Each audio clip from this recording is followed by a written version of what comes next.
Okay, welcome everybody to our regular meeting for the City Council of the City of Perry. Let's call our meeting to order and have roll call. And Coffee. Here. Bledsoe. Here. Marshall. Here. Davis. Here. Calderon. Here. Rupp. Here. Williams. Here. Brown. Here. Wortham. Here. All right, we are finally all here together. It's been a while. We've got quorum, so let's start off tonight with our invocation by Pastor Wilson, Life 180 Church. How are you guys? I appreciate you giving me the opportunity. Real quick, let me share just a couple things with you, and then I'll pray with you and get you out of here. Or I'll get out of here.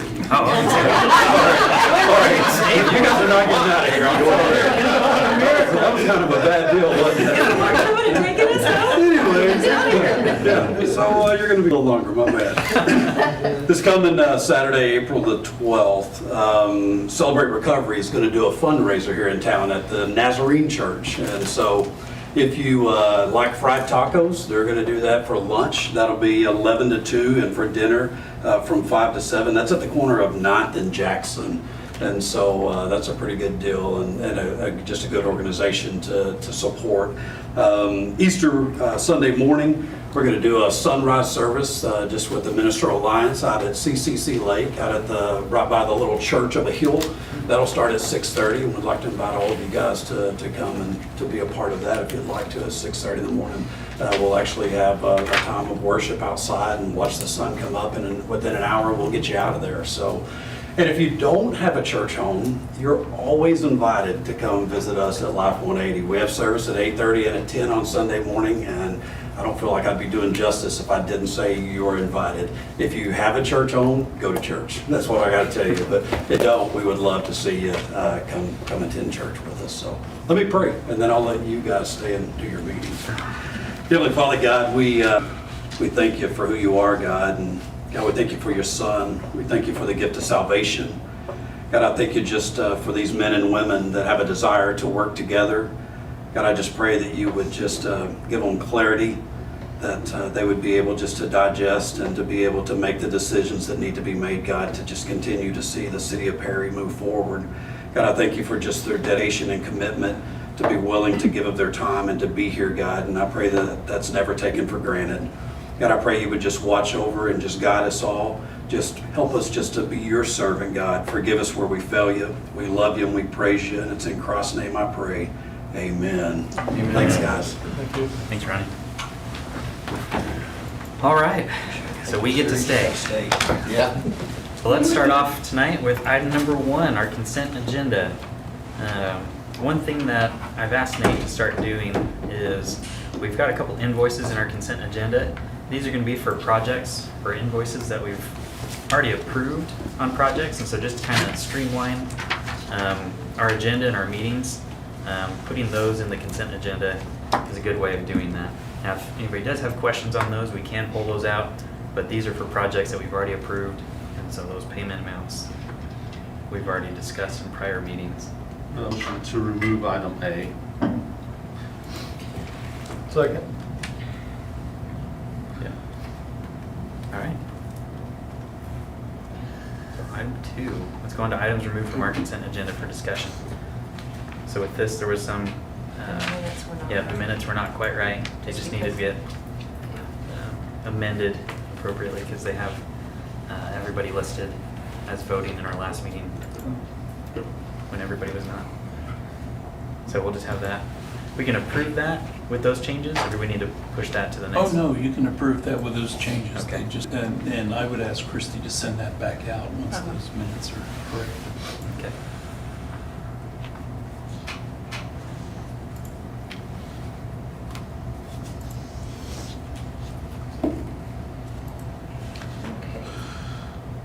And Coffee. Well, so a motion to approve the balance? Yes. A, B, and C. Mhm. Do we have that? With the changes? With the changes. No. With the changes? Well, I have, the motion is to remove item A. Oh, okay. And there was a second, so call a vote on that. Calderon. Sorry, I went way out of order. Coffee. Yes. It's gonna be tonight. Bledsoe. Yes. Marshall. Yes. Davis. Yes. Calderon. Yeah. Rupp. Yes. Williams. Yes. Brown. Wortham. Yes. I'll get off. I didn't have enough coffee today. Can I go first next time? Oh, I know, I'm good. Then can I make a motion to approve the B and C in the consent agenda? So motion to approve B and C. Second.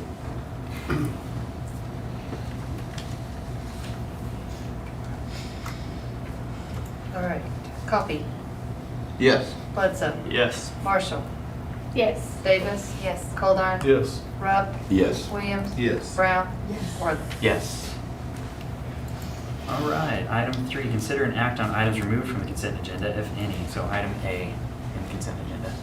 I guess I probably could have added that back in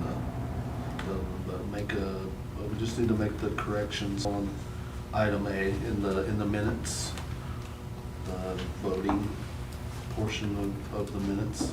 So I'll make a motion to approve those with the corrections. Second. And Coffee. Yes. Bledsoe. Yes. Marshall. Yes. Davis. Yes. Goldar. Yes. Rupp. Yes. Williams. Yes. Brown. Yes. Worthing. Yes. All right, thank you, Joe. Item 4, comments from those assembled pertaining to items on the city agenda or citizens presenting their concerns or comments. Don't believe we had any. All right. Item 5, proclamations, commendations, reports, and inquiries by the governing body. So we have our council reports. Let's start with Ward 1. Scott? I don't have anything. No? Gloria? Well, I would just say the building down the street, the new food building is really coming along, and it looks like they're nearing finishing the outside anyway. And it's a pretty large building. Gloria? I did go across the street and see the building across the street, and it looks really nice. Looks like it's real convenient for them, and I think they're really proud to have that. All right, Ward 2. Austin? I don't have anything. Joe? I don't have anything. All right, Ward 3. Randy? No, nothing. All right, Danette? Nope. Sammy? The only thing I had was some complaints about communication. So I guess the library had a fundraiser, and not a lot of people knew about that. And so maybe we could post more on our Facebook page or the app or So something. it wasn't the actual library, it was the Progress Club, Oh, okay.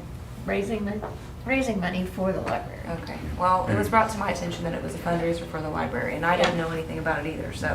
I mean, it was to raise funds for the library, but it was Yeah. hosted by the Progress Club. Okay. It's been an annual event for many, many, many years, but Yeah. I don't think it has much, it doesn't seem like it has much publicity this year Right. as usual. Yeah. But Along with the fairgrounds thing, I didn't see anything about that with the circus, so I just think maybe more communication would be helpful. That's all I had. Derek? Got some future things been prepared today. Okay. All right. If you don't mind, I'd like to say a little something. This is just a reminder that next weekend will be the cleanup, citywide cleanup. We will be at the old street department still this year. It's going to be from, was it 8 to 11:30? So make sure everybody gets all their goodies and Can have a you place to bring take them now. anything? Huh? Can you bring anything? The only Is thing, there there things are you certain cannot? things they don't allow, paint, oil, those kind of things. There's a list of that online. But we have a list of at it. City And Hall. if you Is it on the need website? something Yes. taken there and you can't have a way to get it, call City Hall and we will put it on the list to be picked up. Chrissy, what was the times again? 8 a.m. till 11:30. We close at 11:30 so that we can feed the people working. Do you need volunteers for that, or? Volunteers are always welcome.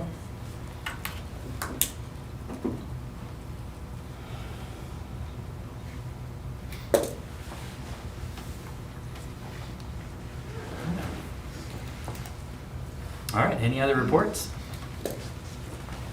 All right, seeing none, let's go on to item number 6, our city manager report. Yeah, so I have a few things. The first thing is I wanted to recognize Faith Ann. who is retiring from the city of Perry. She's worked for the water treatment plant for many, many years, over 20 years. She'll be retiring here in the next, 26. what day is it? 26. The I believe. 26th, yeah. It's a couple weeks now. So just wanted to thank her for her many years of service. The next update I have is I had some council members reach out about the truck stop up on right across from Sooners Corner. And we didn't have any updates at that time, but now we've heard today that the ODOT study has been completed for that truck stop. And so the next step is ODOT sending that over to the developer, and they will do their design based on that. So exciting news there. Some of you may have seen Stonehill Edition, all the poles in that edition right now. They got all their primary poles and wire put in this weekend. So the next steps for that is we need to get an economic development agreement signed. I am waiting on one piece of information from them. I talked to the developer today, and then we'll send that their way, make sure it looks good, and then bring it to council planning in the next meeting. So really, really close on Stonehill, and the biggest hurdle has been overcome, which is that actually installation.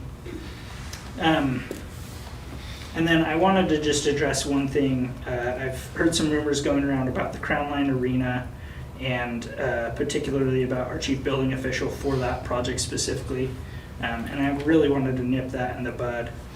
So the Crown Line Arena has been a project that's been going on for many, many months. We've had Paul Gunnarsson, who's a very well qualified chief building official on that project. He's actually been certified as a chief building official since 2001. So he's worked many, many years on it. His certifications are current. And he was actually unanimously confirmed in the state Senate last week for another 4-year term on the Oklahoma Uniform Code Commission.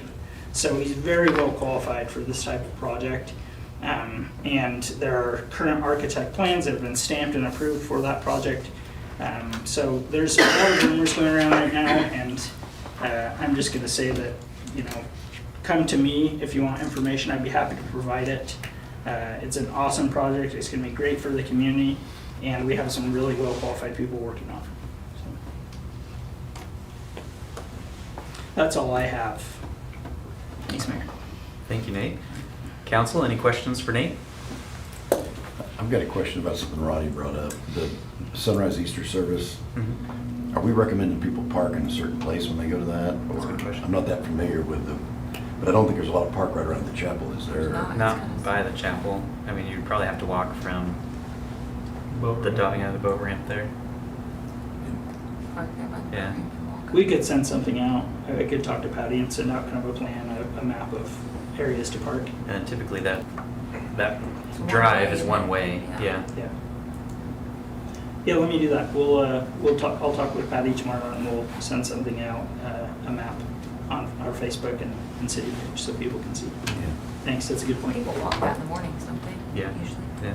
And that might be good for, I guess, our park department if they need to go mark parking areas or things like that to get that done the day before or something. Yeah, but I appreciate it. It's a good thing to think about with that big of a group. All right. Any other questions? All right, let's go on to item number 7, Chief Financial Officer remarks and monthly invoice. All right, so I did talk to Marita at Park Hill, and she has informed me that the audit must be issued by May 1st in order to qualify for an upcoming year CDBG grant application. So audit work papers are in Jana's hands, and she is finishing tax deadlines, but you all are first on the list once she gets those tax deadlines done. So I'm hoping at our, it won't be at I don't think she'll have it done by the next April meeting, but the report or the audit will be done and hopefully presented at your first May meeting. So just a little bit of time on that. Some water project planning that Russ was involved in, and just our monthly accounting fee is what we focused on this month. What's the timeline for that audit to get for the grant? We have to have, I'm sorry. we have to have it by May 2nd? May 2nd. Okay. May 1st is what she told me, so. Yeah, well, that's Friday is the, Right. May 1st is please get it in my hand. Right, that's when it needs to get submitted. Does that need to go to us beforehand? You all actually just, you review it. Okay. You look at it. You don't have any actual approval function as far as changing the numbers or anything. Gotcha. So you will see a draft. Like I have a draft ready for you now. It just doesn't have opinions on it. So no, it does not have to be approved by you all before Okay. it gets submitted. I didn't know if we had to have like a special meeting or something to get that. No, I don't anticipate that. Okay. All right. And that's all I have. Okay. Any questions for Meredith? All right. Bless you. Thank you, Meredith. All right, item number 8, presentation of city attorney report and monthly invoice. It's really nice when the fattest item on the report is economic development. I mean, that just says a lot about what's going on in this community. So I prepared a relocation agreement for rural water district associated with the Perry Dam project. We're having to relocate a water line, and that was sent several weeks ago to them. We're working on the oil and gas well in the Woods addition, and that is, trying to see if we can get that removed for purposes of helping that development along. And I'm helping the Malzahn group, and of course that's for us, but they, of course, the partnership owns that property, but that's important for us. We've actually found they've made no payments under that gas well for years, and so we're expecting something to occur there. A lot of work on Project Duke, including review and approval of their letter of intent, 2 kind of Zoom meetings with them, and then the real estate purchase agreement, which is on your agenda tonight. Nate spoke about the Penn Point project, and that's they prepared the traffic impact analysis. It's been sent to ODOT.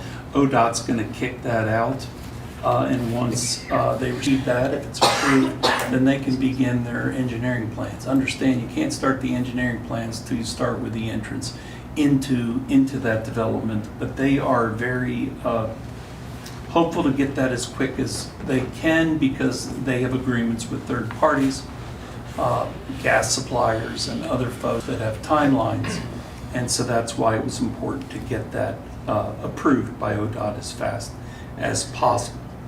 Working with Mr. Code to develop costs for the prep grant for the industrial park, and that is for Project Duke, which would include a potential grant to pave some or all of the road inside the industrial park, John Wayne Boulevard, perhaps a 35th Street, perhaps a lift station, perhaps a booster pump to deliver water out there in larger quantities. That's all been prepared and been sent to the author of the person who is preparing the criteria for that grant, who happens to be a former mayor. So that is, we're very hopeful with respect to that application.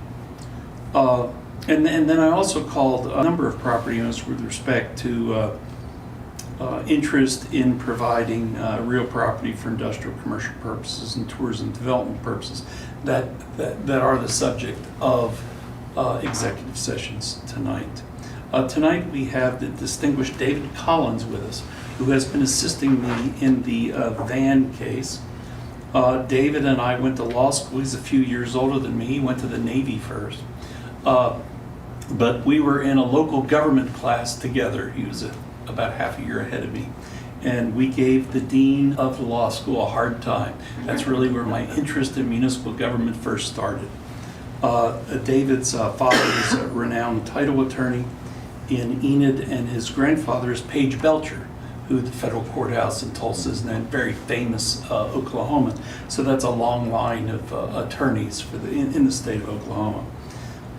We have that settlement agreement for you tonight to go over. There is also actually 2 EEOC cases, and that's unemployment comp cases. We received notice today, or was it last week, that Friday that one of them has been denied, so it was a very effective response. that we gave. As far as contracts, we're working on an auction agreement. In fact, even today, we went over exactly how we might want to sell those the firearms is a part of that. And also spent a great deal of time on this principal forgiveness, which Matt brought up during the public hearing. I'm trying to pursue programs for funding EMS transfers through Sean Howard, who is the new REH gentleman for SMC, and I prepared the ordinance on your agenda for the Board of Adjustment. As far as administrative to agendas, holdings agendas, I prosecuted court. We met with police unions on 2 occasions. It's been a busy month. Any questions? Thanks. All right. Thank you, Bryce. If there are no other questions, let's go on to item number 9. Approval of items required for 2025 CDBG project. Item 9A, discussion and action on adopting citizens participation plan for fiscal year 2025 CDBG program. Item B, discussion and action on adopting resolution 2025-05 to apply for fiscal year 2025 CDBG grant for proposed improvements on the city's water system by rehabilitating the city's water treatment plant. 9C, discussion and action on adopting resolution 2025-06 on $600,000 of leverage matching funds for the fiscal year 2025 CDBG grant for proposed improvements to the city's water system by rehabilitating the city's water treatment plant. And D, discussion and action on Marita Woodward of Park Hill to prepare and submit the fiscal year 2025 CDBG application. So this is in regards to the public hearing that we had right before our meeting. And this, of course, provides for the citizen participation plan. We have a copy of that here. It allows us to apply for the ordinance. It allows for the $600,000 in leverage. You will repeat that approval over in PMA because it's PMA money that you're going to reserve. And then finally appointing her as the person that filed the CDBG application. She's very effective. She got us the last one. Actually, we missed it by 1 point last year, but she's gotten us many other CDBG projects, and we think that since this one does have an NOV, notice of violation, on it, that'll even be more points. And we're prepping it with higher match and the like. So we're really hoping that that goes through. So each one of these needs to be individually approved. Is there a fee associated with her services? Yes, it's normally $20,000, or is it $30,000? 8% of 600,000. Yeah, it's a percentage. No, It's a her percentage of the 600. her fee. That's excellent. I believe it's $30,000. Let's see if we have it here.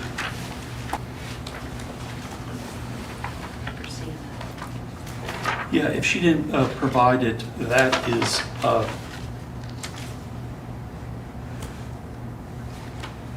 what it is. It's a lot of work to get that done, but that's what the that's what the fee is. Where does the $30,000 come from? Bryce, it's typically 8% of the grant total. So $48,000 if you get the grant. $48,000? $48,000 for the CDBG grant administration, yes, Okay. if you get it. And that can be paid from the grant? No. It can't. Okay, so we're going to have to appropriate dollars for that. Another thing, we're talking about the OWRB financing, and I believe that requires an environmental study. Is that something we'll see soon? I don't believe we've. Well, we actually need to see that at the next meeting. And that is, and now we're talking about, the OWRB dollars, we're using PMA dollars for the match. And if we're going to substitute that, Right. we're going to have to substitute that with a loan or principal forgiveness dollars. In order to get those principal forgiveness dollars, you have to do an environmental study. And that environmental study takes 90 to 120 days to do. And so, for instance, if we started in May, May, June, July, August, we would apply in September. October is the time that we need to have it there. And that's the 30,000 right there, is what. That's the 30,000. Mr. Coe does those. We're probably going to recommend that Alan Brooks, our bond counsel, they do them. It's a lot of notice, it's a lot of work that they have to go, but they have to check all the boxes for the environmental part, and that's, you would think, it used to be at an existing plant, you don't have to do it. It should be out if you're doing a project out somewhere, but now they require it even with an existing plant, so. We've always known we'd have to take out debt for this, for these $4 million worth of projects. The thought is to do it in such a way that we're paying, $300,000 at least annually on that from the water revenues, right, for the water projects. So that, to answer your question, Gloria, that's where this is ultimately going to come from, is debt. So, in addition to the 600,000, it's 48,000 for her and 30,000 for the study? Yeah, and you have to have the study to even apply for the grant. If we don't get the grant, it won't be, because there's a whole bunch of administration. She's going to file for it. There's going to be a whole bunch of work that doesn't occur. Most of the work won't occur, but in order to even apply for the grant, you have to do that environmental. So without it, you can't apply. That's, the environmental is the DWSRF portion of this thing. The CDBG is, the grant administration of $48,000 just goes with the CDBG. And if you don't get the CDBG grant, you don't pay the $48,000. Now, if we go for DWSRF, that is going to cost $30,000, and we're recommending having Alan Brooks group take care of that, so I can focus on getting plans, permits, and all the technical documents put together, so we can be first across the line. Last time we went for this, we were the first ones across the line, and we got the grant. So Yeah, we're the first one in the state, as you remember. Project readiness. $950,000. So. Otherwise, I'd do the environmental, but I want to streamline it. I want to stay focused on the design. That way, it puts the city in the best position to capitalize on the opportunity. I know it sounds like a lot of money, to pay $48,000 and then possibly another $30,000, but you're talking about $1.6 million in grants. But she files it without a. That's right. Right. Yeah, she files it without a If we get fee. it, right. So actually, that appropriation can come later. And what about the appropriation for the environmental study? When does Oh, that we need meet? to put that on the next Next agenda, in agenda. my Yeah, it's opinion. not tonight. Yeah.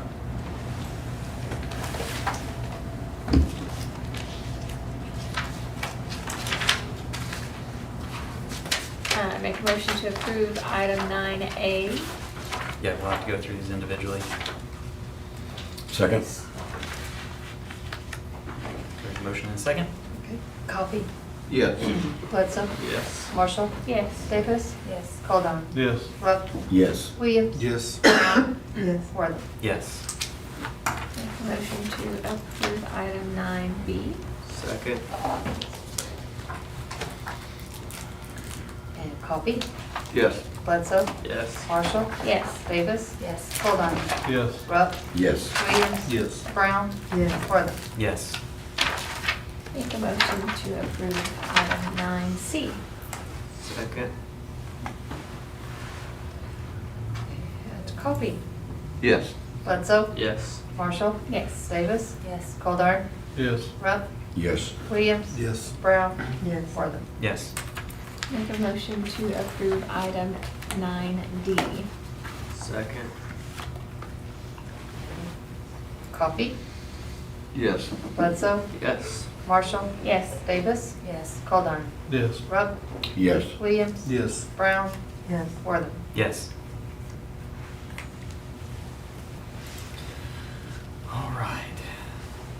before we go into item 10, there's a couple items that we could do to get some folks out of here so they don't have to wait on us while we're in executive session. Sorry, Tyson. Let's go to item 13, discussion and possible action regarding rate negotiations with Stillwater Medical Center.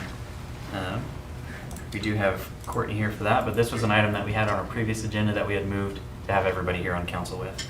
Yep.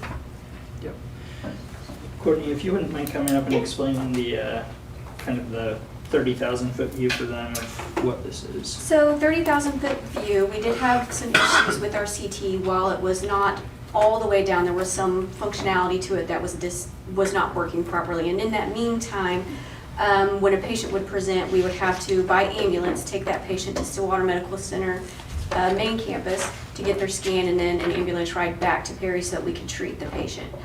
We haven't had to do this since we've had our mobile CT in place. That took care of the issue. And quick update, we do have our permanent CT in place and getting trained on it this week, so that will be permanently fixed. So that's good news. With that, we don't bill the patient's insurance for that because that is something we're sending out, but we are requesting Medicare-like rates for us to pay for those ambulance services.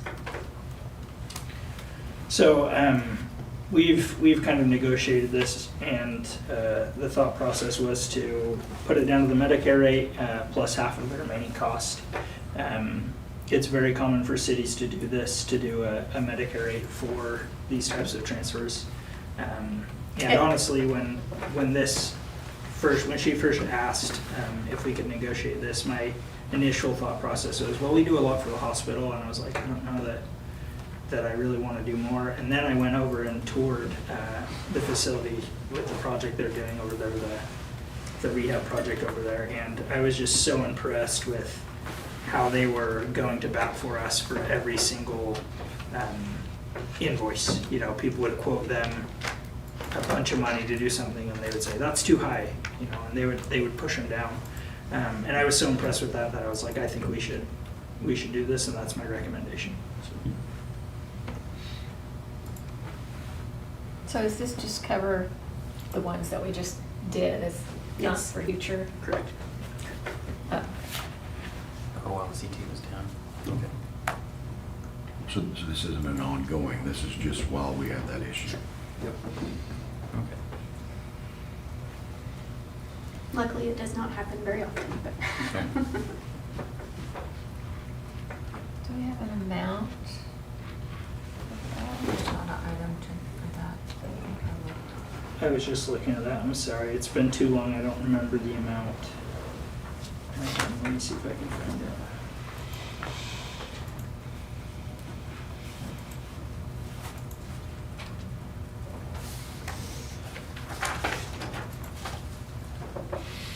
I tell you, total bills that I received in my office is about $33,165. Now, what Medicare reimbursement is, I don't do ambulance billing, so that Yeah. will have to go through your billing department.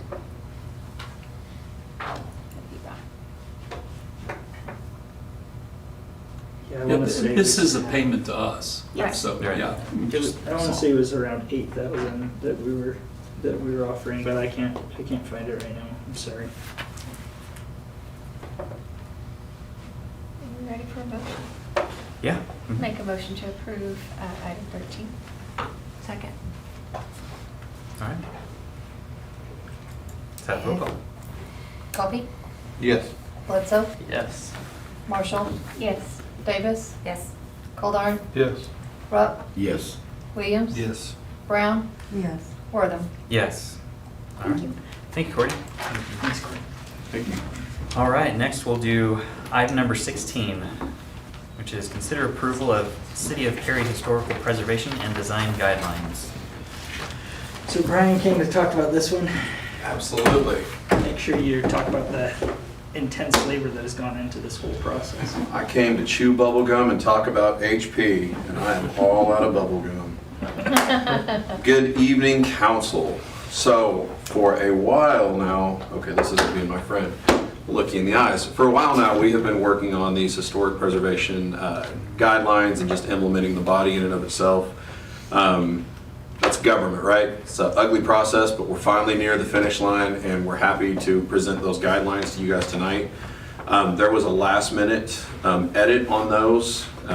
They've gone through several of those. Bryce took it.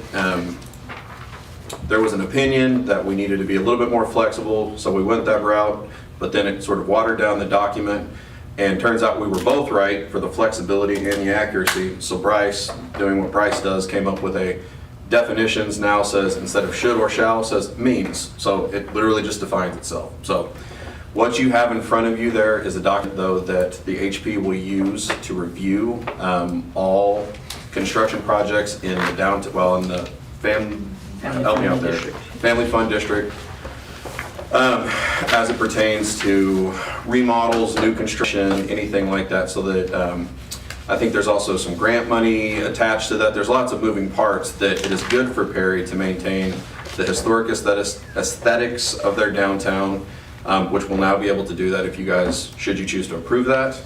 And it'll give them some criteria as these applications come in for what people want to do with their building, so that we can just maintain that historic continuity. I know that's sort of a 5,000-foot view, but I'll entertain any questions you guys may or may not have for me. How will you control these sorts of things? Like if somebody owns a building downtown and they just go do something on their own because it's their building and it doesn't comply with our guidelines? Ideally, we would find it before they get too far involved in it. That's ideal. In the perfect world, you know, sometimes there's people that would rather ask for forgiveness rather than for permission. In that, what we would have to do is shut the job site down, just like we do with anywhere else. We would have to go tell them that they have to stop. You know, there's a process that they're going to have to follow. In the HP district, you're going to have to meet with this board because they review all the things, because we want to make sure that historic Perry is maintained, that you don't remove features that are going to, I guess, take away from that. And so, anyways, they would have to then go through that process just like everyone else. It's just kind of the nuts and bolts of it. Of course, there's the, you know, what if they don't follow that? You know, then we'd have to follow that rabbit trail as it developed. But ideally, people would just want to do the right thing and be a part of, you know, our downtown. Gloria, I think another answer, additional answer, would be exactly what Sammy said earlier, and that's communication. Okay, and so this, with these guidelines now, you know, we've passed the ordinance, the HP ordinance, and we have the guidelines now.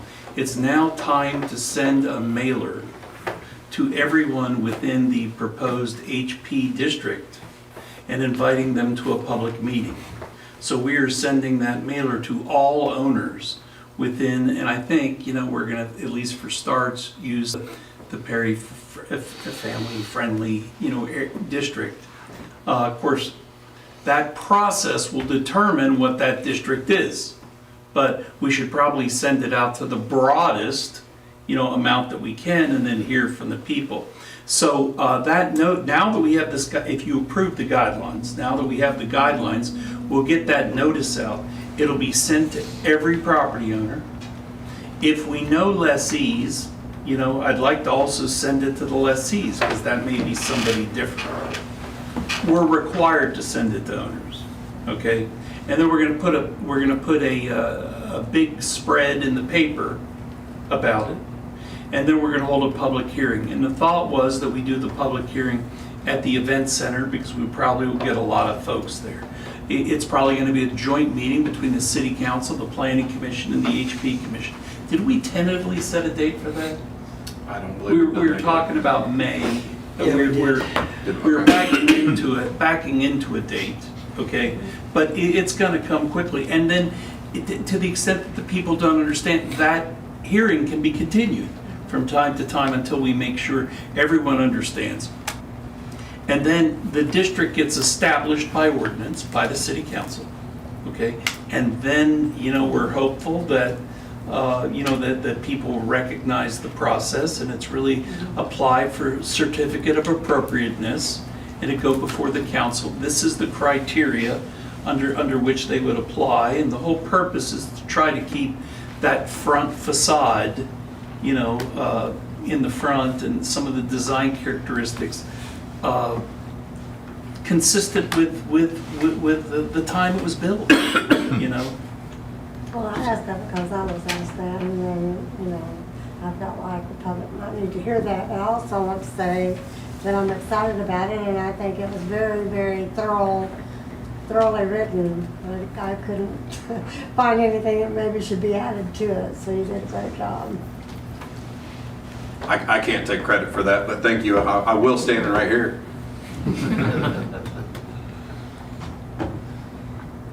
I make a motion, we approve the design guidelines. Second. Okay. No other discussion? Let's have roll call.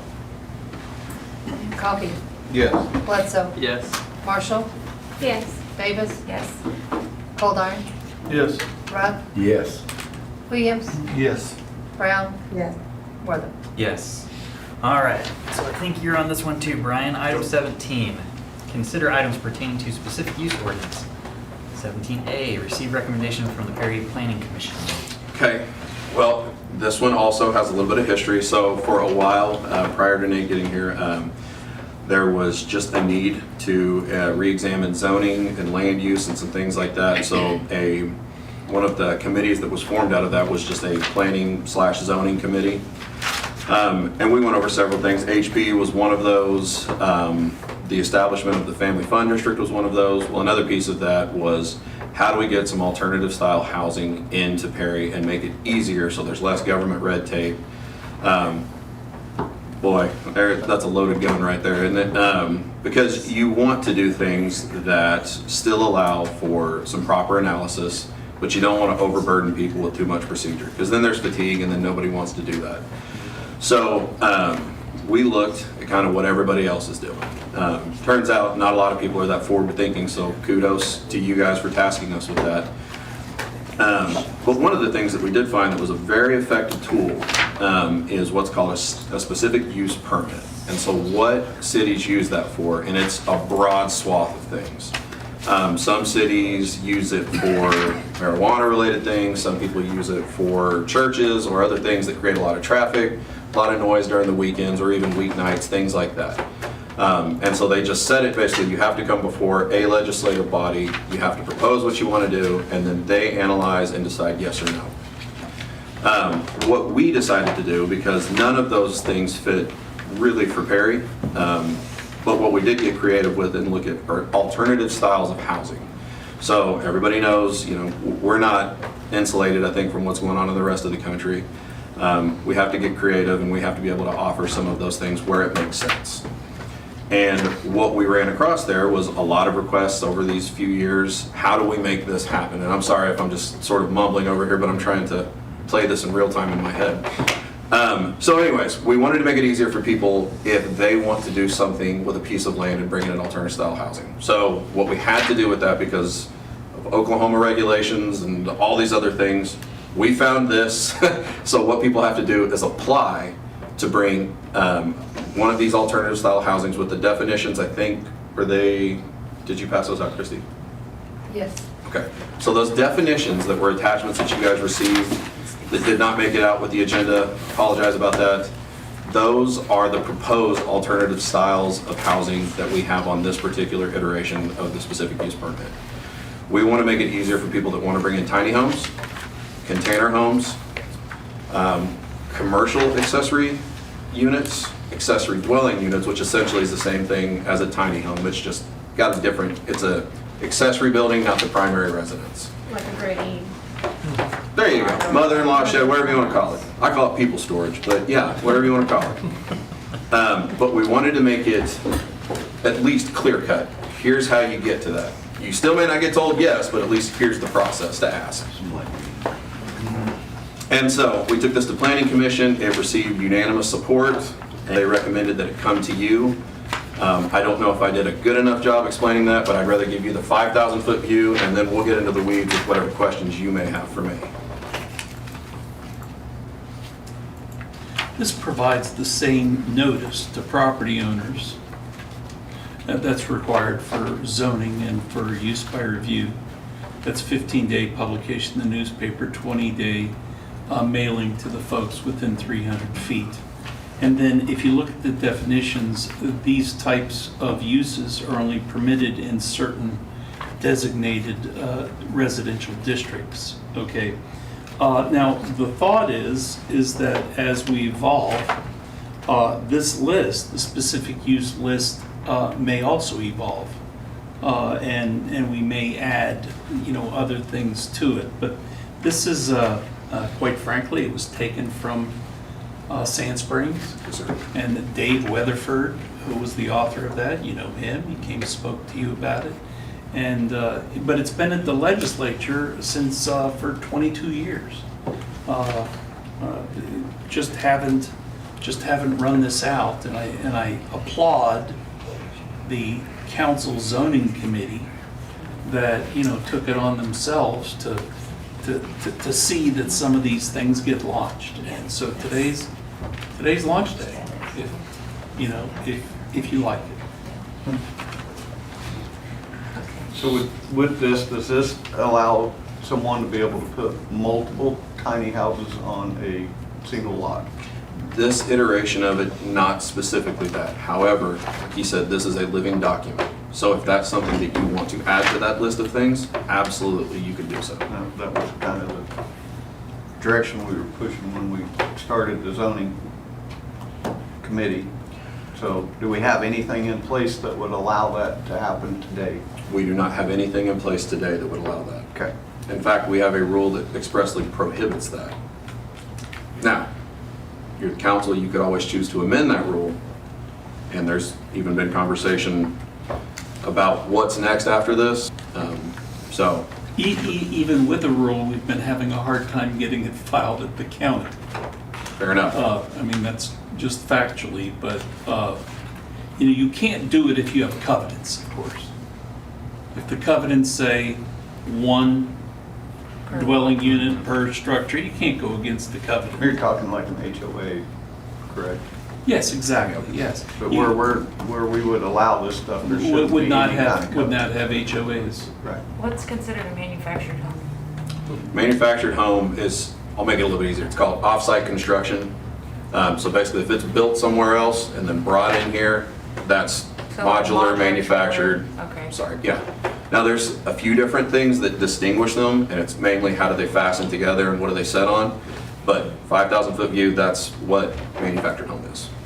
And we already have a process, subject to notice and hearing, similar notice and hearing that permits that in RG. So with respect to that, it's nothing new. We just haven't had a lot of applications for this. You said This is another route. RG, what if you are zoned agriculture? Does this cover that too? None of these have taken into context agriculture, which could be added. So I'm zoned agriculture, I think you are too. If I wanted to add a granny pod, can I? Or is that not? You would want to right now make an amendment to amend the ordinance to provide that it be an RG district and residential, probably, perhaps for each one of them. Well, so I was looking at another ordinance, and there's already something, we have an ordinance in there that discusses that some of those can be in, is it AG and RG? Is that the zoning, correct, agricultural, general, or RG? There's already something in there. That was the 12-24, 247 and 238. And that's manufactured home? There was, yeah, I listed all of these in there, some of those in there, but it didn't, well, it already had some of that wording or some of the allowances in there for those. It was just, I think it had agriculture. Anyway, that's something that I had in my notes to maybe we need to look at to see what do we already allow. And what you already allow is manufactured homes in RG under a specific process. Other than that, I believe in AG that also allows for what you would classify as a mobile home. That word no longer exists in the construction world. they are all classified as manufactured because there's a year that goes with that. I say it's like 1976. After that, they were all manufactured to the HUD standard. So mobile homes no longer exist as what we've standard known. So just get that, you know, let's get that yuck out of here. Well, right, but that diminishes the meaning of a manufactured home, an off-site built home, like what we have down the road that's built down the road in Garber. Those, that, in my opinion, diminishes those Sure. to the same as a double wide or a trailer house that's on a frame. Well, and this is where it gets in the weeds. This is where my job gets sticky because they're all classified as off-site construction. And at the end of the day, that's the way that they look at it, is it was built somewhere else and then it was brought here. But for the sake of These have what, to contain the certification. correct. And that's the distinguishing mark between what they do, because they are all built to the residential code, which is a stick-built home. The ones that I'm referring to have to have a HUD red tag certified and affixed to them in order for that to pass. And, yeah, and that's where I think some of the confusion can be at times, is when somebody says, I want to move in a manufactured home. Well, if it's the same, if it's classified the same as a trailer house or a double wide, and they say manufactured home, meaning one of those, how do you distinguish that? And you tell them, no, you can't put a trailer house here or a manufactured home here. Well, I don't think that's fair to say that when it's a stick-built house that they move in. Well, and that would be, again, we're working on these definitions as we go. But I thought a modular home's different than a trailer house. Modular It is. home is different. it is, because modulars delivered in multiple segments and then fastened together on site. Okay, gotcha. Mobile home comes tongue, hitch, you know, like what you're typically used to seeing. Again, for the sake of this conversation, that word doesn't exist anymore. So manufactured could mean what you would classify as a trailer house. It could mean those Garber homes. It could. The problem with it, though, is, like I said, the industry language has continued to change and evolve over these years, and we're going to have to do that with it as well. It wasn't that long ago we had somebody pitching something called cross modulars, and I still don't know what they were talking about when they were bringing that up. So I don't know what it was. But anyways, the point of it is, I understand what you're saying. I just want to make sure people know that there's still a difference. Sure. It's just classified the same. Well, and that's where I want to be Which is clear. crazy. We've made a tradition out of, there was a while back we did a packet on this. And I think Derek and I today are as clear as we were back then. I have to go revisit that packet every time somebody says they want to bring that in. So if it's confusing to me, I expect it to be confusing to the public. But what I mean to say is when that comes is we will have to revisit some of those terms as we grow with that. But I would say that if someone said, yeah, I'm bringing in a manufactured home, and then they pointed out the ones from there, I get what you mean, but that's not a manufactured home in the way that you would typically interpret it. This is a stick-built home. It was just done there. Which there are some other documents I'm going to be bringing you guys to support all of this to kind of help speed this along. It's just, this is the first step, the first rung on the ladder. Sometimes you're trying to make it simpler and it makes it more confusing. Welcome to my world, Joe. You want to come help me inspect? No? So this list of unique dwellings and/or density isn't automatic. It still would require a hearing or something around it, correct? And approval by the council. This just gives us the Recommendation by the opportunity to planning. say yes that we Right. didn't have before. Right.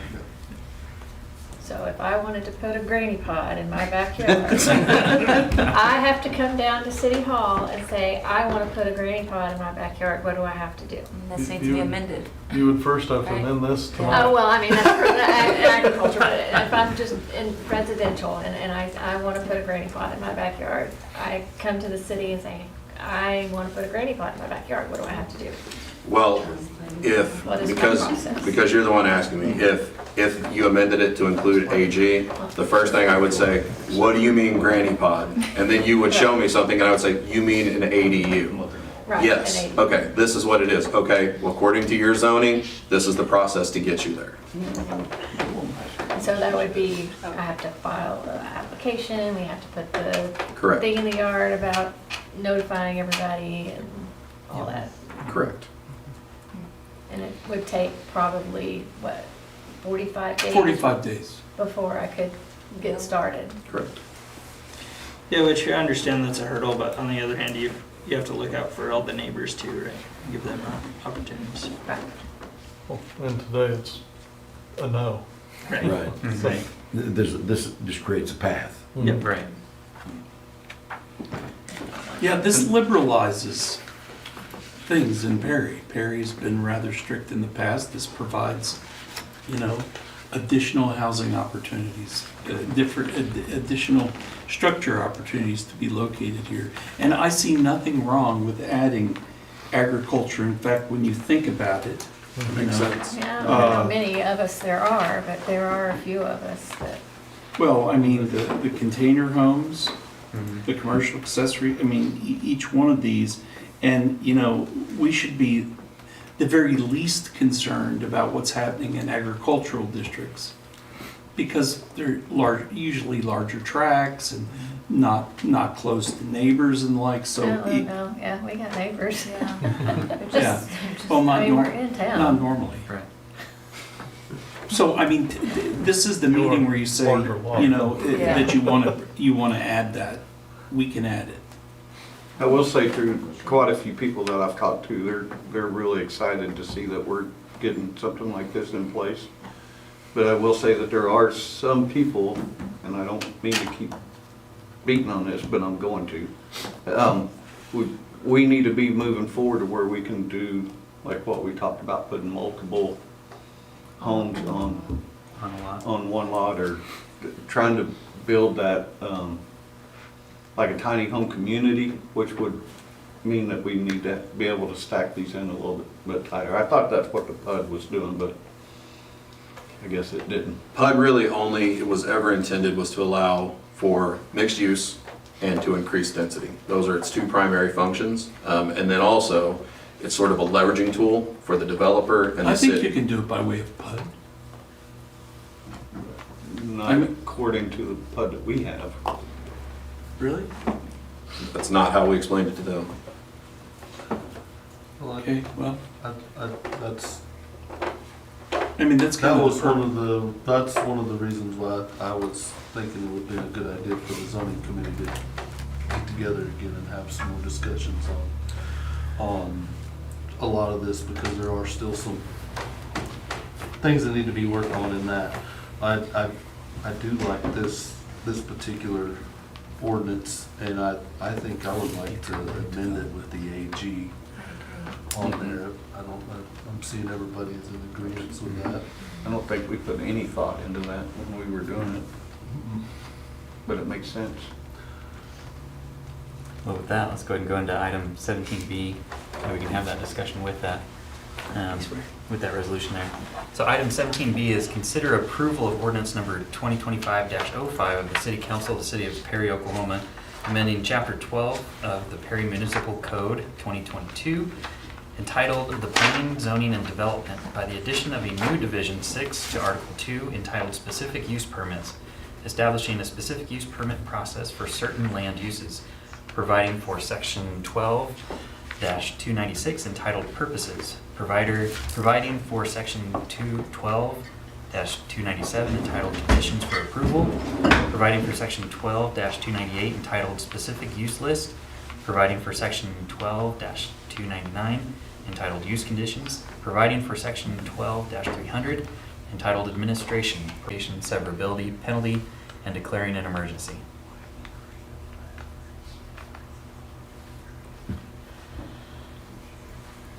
So with this, you can approve that, to have that amended AG in there.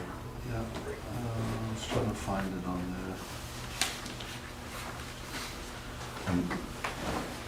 I think I'm still confused about Scott's comments, because in the short time I've been on the council, it seemed like that was one of the main purposes for this. How did it slip through without that being included? As far as being able to put Multiple small homes on a On a lot. single lot. Well, I think this is just a step towards that, towards the direction, towards that, because One of the things that maybe I'm wrong, but I think one of the things is that we have to define some of these because we didn't have any definitions for a lot of these things in our any ordinance. And then this was defining those and giving us the opportunity to see them rather than just say no. That's exactly right. And then now we gotta come back. What are you allowing them to put on Yeah. multiple homes on one lot? Are we allowing tents? Are we allowing stick fortresses? Are we allowing container homes? But you That's what still this can't is. approve them to do it. Correct, that'd be a next step. There's a lot more agriculture than I thought there was. Can't Because, approve to do because it. most people aren't gonna wanna put a tiny home on one city lot, they're gonna want multiple Right. on there. So they would take this and go talk about this.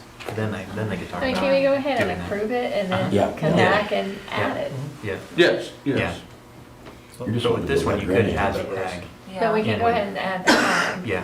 Yeah. Just So I'd like to motion that we approve this with the adding ag and that we meet and come back with the additional requests here. Well, you want, and I'll just point out, you want additional dwellings on the lot, but they're not accessory dwellings.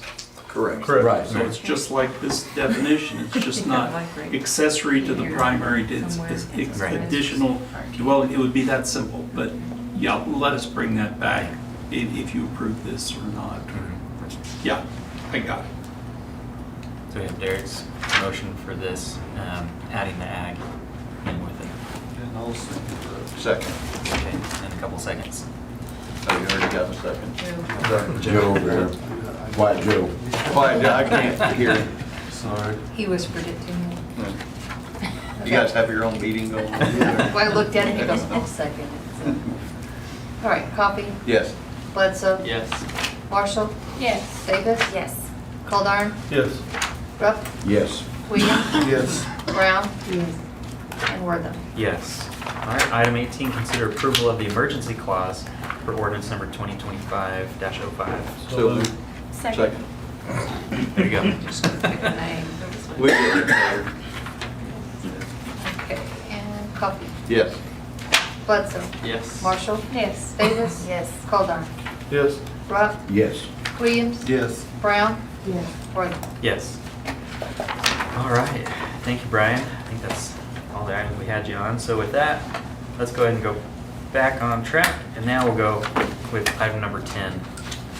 Consider convening into executive session for the purpose of, 1, confidential communications between the city council and the city attorney concerning the city of Perry, Oklahoma versus Van Meadows Lands LLC, case number CV-2022-010, District Court of Noble County, Oklahoma, and the city council, if the city council finds, with the advice of its city attorney, that disclosure will seriously impair the ability of the city council to process the litigation in the public interest pursuant to Title 25, Section 307B.4 of the Oklahoma statutes as amended. And 2, appointment of an individual salaried officer to fill Ward 1, Post 1, council seat vacated by Councilwoman Gloria Brown pursuant to Title 25, Section 307B.1 of the Oklahoma statutes as amended. 3, purchase of real property located in the northeast quarter of Section 19, Township 21 North, Range 1 West of the Indian Meridian and the southeast 4 of Section 18, Township 21 North, Range 1 West of the Indian Meridian pursuant to Title 25, Section 307B3 of the Oklahoma statutes as amended. So moved. Second. Can you do that again? I know, right? Coffee, Yes. Bledsoe, Yes. Marshall, Yes. Davis, Yes. Caldarn, Yes. Rupp, Yes. Williams, Yes. Brown, Yes. Wortham. Yes.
right, welcome back. We have a motion to reconvene.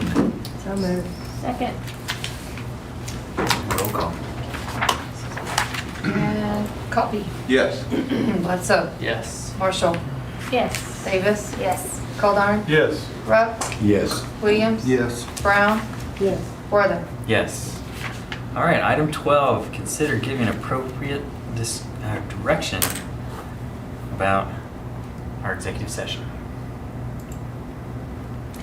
Make a motion to approve the Van Meadows settlement as presented. Second. And roll call. And Copy. Yes. Bledsoe. Yes. Marshall. Yes. Davis. Yes. Goldar. Yes. Rupp. Yes. Williams. Yes. Brown. Yes. Worthing. Yes. Incidentally, the money to pay for that's already appropriated. We're talking of, like you said, $1 million, and so no issue. All right, item 14, presentation by Matthew Coe. Oh, right. Gloria, we'll actually allow you some time. Sorry, Matt, you gotta wait.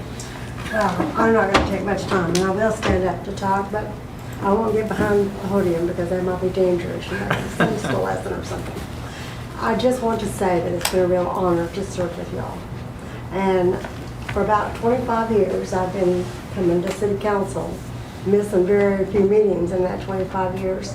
First coming for the paper, and then I was appointed and then ran for 4 years. And it's been real eye-opening to sit on this side of the table after covering it so many years from that side of the table. And it's been really interesting to serve with some of you that I've watched grow up from doctors. But I want to say that in all the years that I've been city council, many, many mayors, and every one of the city managers, I don't think there's been a lot of great council members, but I don't think that I have ever seen a council that worked as good as this council. And I mean that from the bottom of my heart. Y'all work together, but you think individually, you bring your thoughts together, you allow each one to talk, and it's been real refreshing. So I feel like that I can stay down at 83 years old and know that this council is in good hands. And I've always loved being around younger people, and I think that's what helped me, keeps me young, 83 maybe, a little younger than some. You're doing a great job, and I just have learned a lot from y'all, and I hope maybe learned a little bit from me, and I know a lot of my stuff is old school. But sometimes old school is because you've watched and seen what worked and what didn't. And I did help the government for the city manager thing. That's been interesting to watch it unfold. And we've had some mistakes and different things happening, but I just feel like right now we're ready to go forward. I told Nate the very first time we sat down and talked individually one-on-one that I see Perry, like the scripture says, as a city set on a hill. And I want to see Perry become a city that will be a lighthouse to other cities our size. That they'll look to Perry like we looked to Black recently to see what they were doing. That they look to us to say, how did you do that? And how did you manage that? And I really believe that God has a plan for Perry. I believe that we are going to grow, and I think we're going to see it grow fast. And I just am real excited. And I want to know that I love all of y'all. This morning I called every one of your names in prayer, and I will continue to be praying for you, and that God will lead you in His directions and give you His wisdom to make the decisions and things that will be right in His eyes and glorify Him and be the benefit of all of Perry. And I just really appreciate every one of you. And Sam and Bledsoe, I wish I'd have got to know y'all just a little better. But I just really do appreciate working with you. And most of all, I appreciate the respect that you have given me, being an old woman and with all my innocent things sometimes that I must say. But I just really love all of you. And I really mean that from the bottom of my heart. And I love Perry. And I think as an old person, I have been more adaptable to change than a lot of people my age, and it's exciting to me to see us going forward in a great positive direction. So if I can ever help any of you out, If you ever need me to pray about something, holler, cause that's probably what I'll be doing a lot of. I was here when he was hired, and I was here when they were hired, and so Perry's just deep seated in my heart, and I love every aspect of Perry, and love the fact that we're being more open, everything that we do. I love the fact that we're cooperating with schools, cooperating with the county, trying to have, you know, be our hand extended. After all, Perry is the county seat, so we're all one. We're all others, and Perry is like family. And even though a lot of times we get things that the state is doing, we try to maintain the fact that we're individual and we are smaller, and we need to do what's right for our city. I'm sorry. Didn't mean to talk about it. We love you, Gloria. Yes, thank you. Yes. I'm gonna miss you saying that.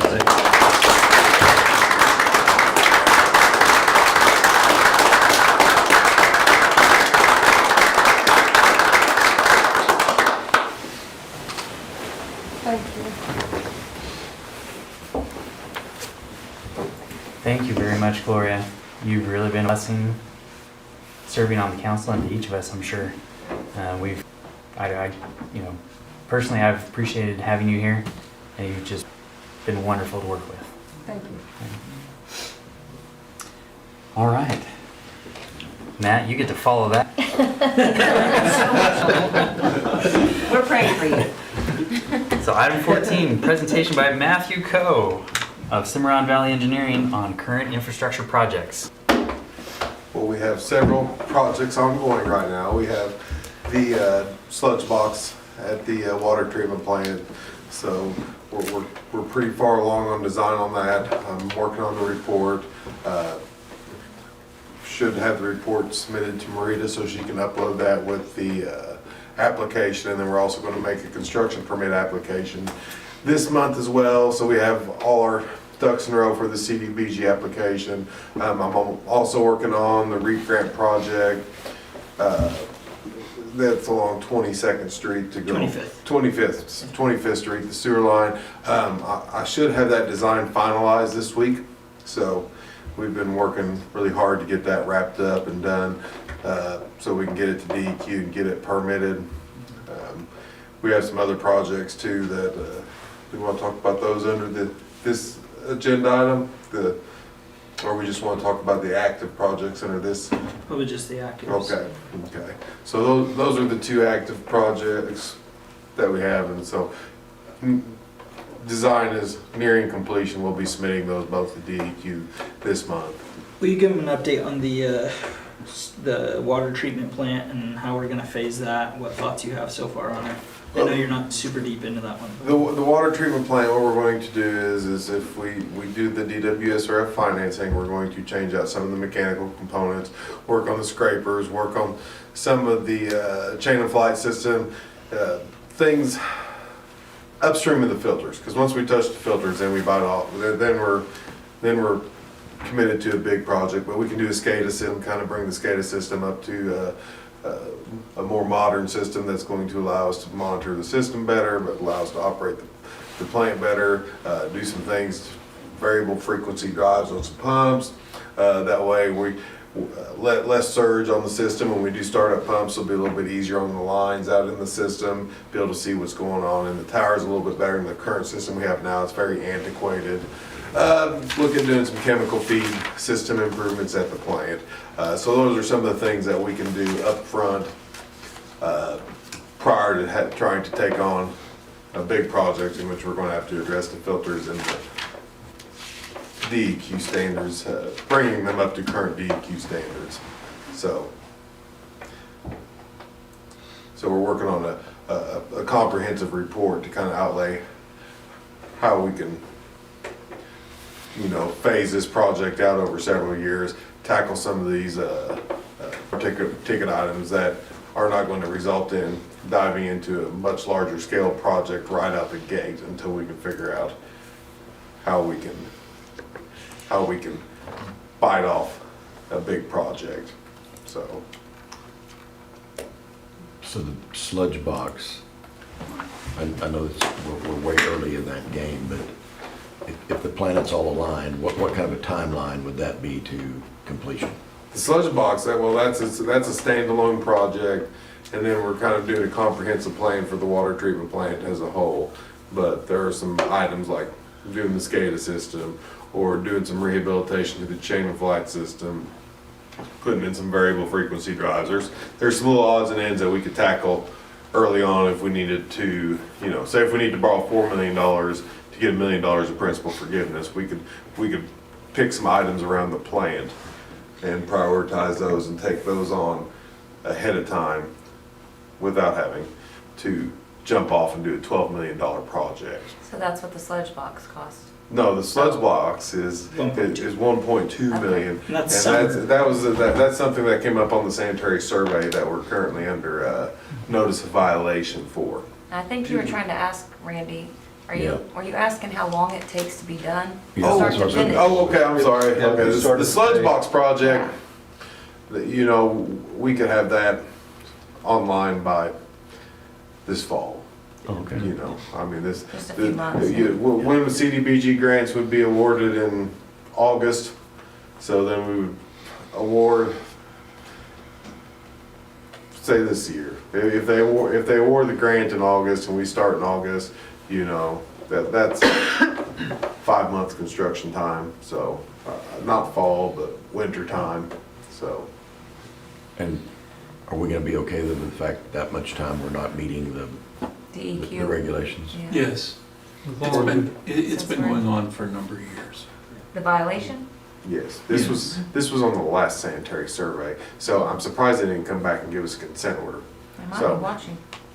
But if we show that we're working towards a solution, Right. then They won't. They're all about progress. Yes, And then but the other one that's really high on the priority list, because we gotta do it before November, is the main kill outs, and we'll talk about that here in a minute, but the sewer, or the water treatment plant, that's not as pressing.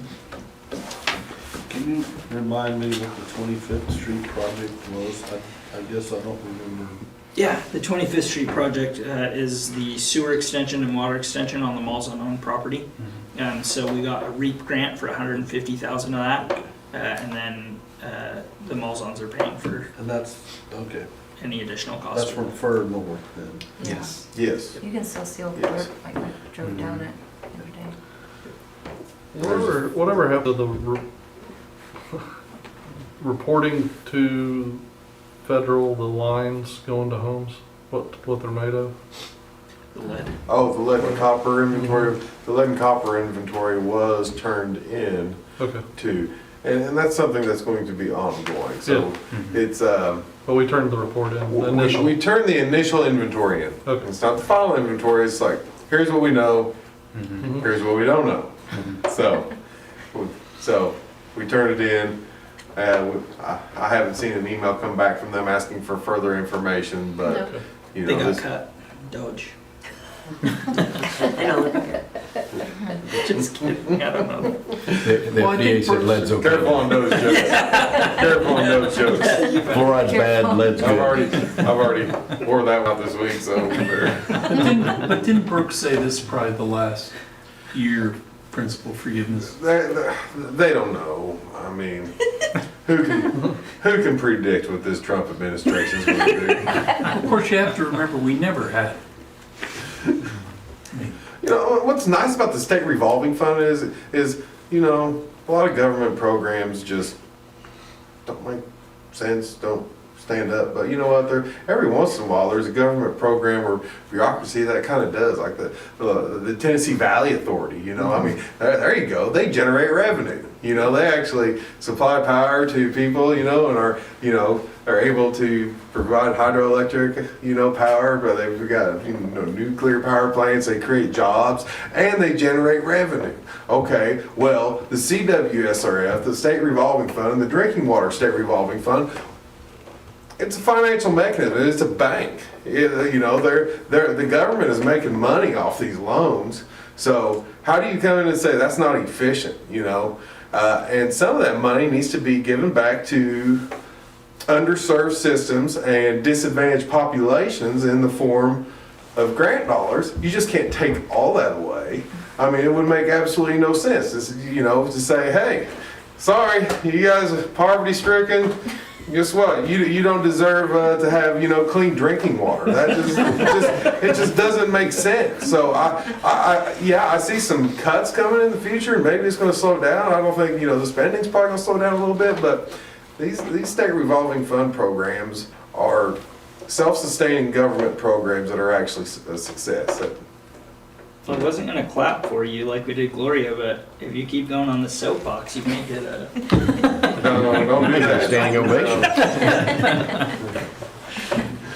Any other questions for Co? Thank you. Thank you for keeping us updated. Yeah, It's no problem. yeah. It's nice to hear about all these projects going on. But let's continue on. Nobody has any questions? With item 15, consider approval of professional services agreement with Cimarron Valley Engineering for design of water main kill-out project, including exemption of the agreement from the receipt of proposals. This is just to start the design on the water main kill out. And we did look at when we were talking about this, we did look at other projects. We looked at doing some water plant improvement projects. We looked at doing the sludge box projects. We looked at doing the booster pump to serve out west. We looked at basically what all projects and how much debt could we take on to keep a debt service payment under $300,000 a year. So we said, okay, well, we put in the booster pump station on the industrial park grant that we just sent in. We got the CDBG grant for $600,000 on there. And so we basically, Russ and I went through all the projects, and he came up with 5 different scenarios on, what that would look like. It was like option 1, if we did all those projects, up front, you're talking about borrowing $5.5 million at 4.5% with the 25-year repayment period, and that was $370,000.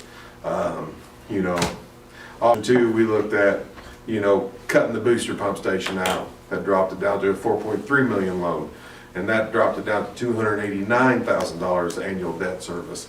The next one we looked at, okay, if we get $1 million of loan forgiveness, and that was just dropping the booster, same as before, we went from $289,000 of debt service down to $222,000 of debt service by getting that principal forgiveness.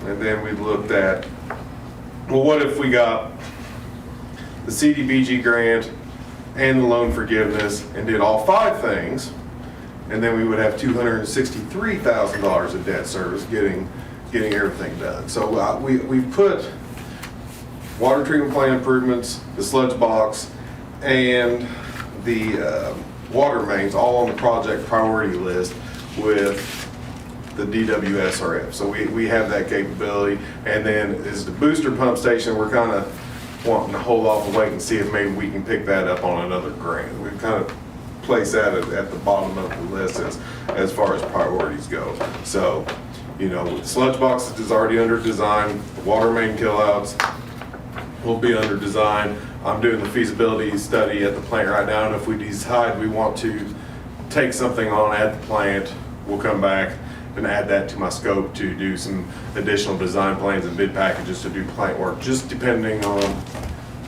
how the cards work out. We know where we're at on our grants.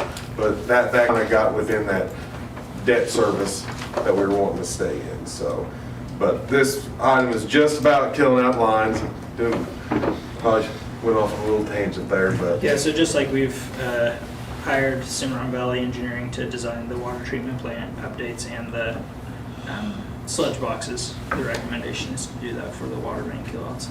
We looked at doing that in-house and determined it wasn't feasible, one, because of the biggest reason was applicants. We just didn't get people applying to these positions, even with a higher salary range. So this project kind of coincides with doing streets as well? Yes, So we would yeah. take out the line, hopefully do the street. Yeah, this has to happen before the vast majority of our streets updates. Right. And it has to happen before November too, because we can't go another year after raising rates without preparing so that we don't have a major water issue.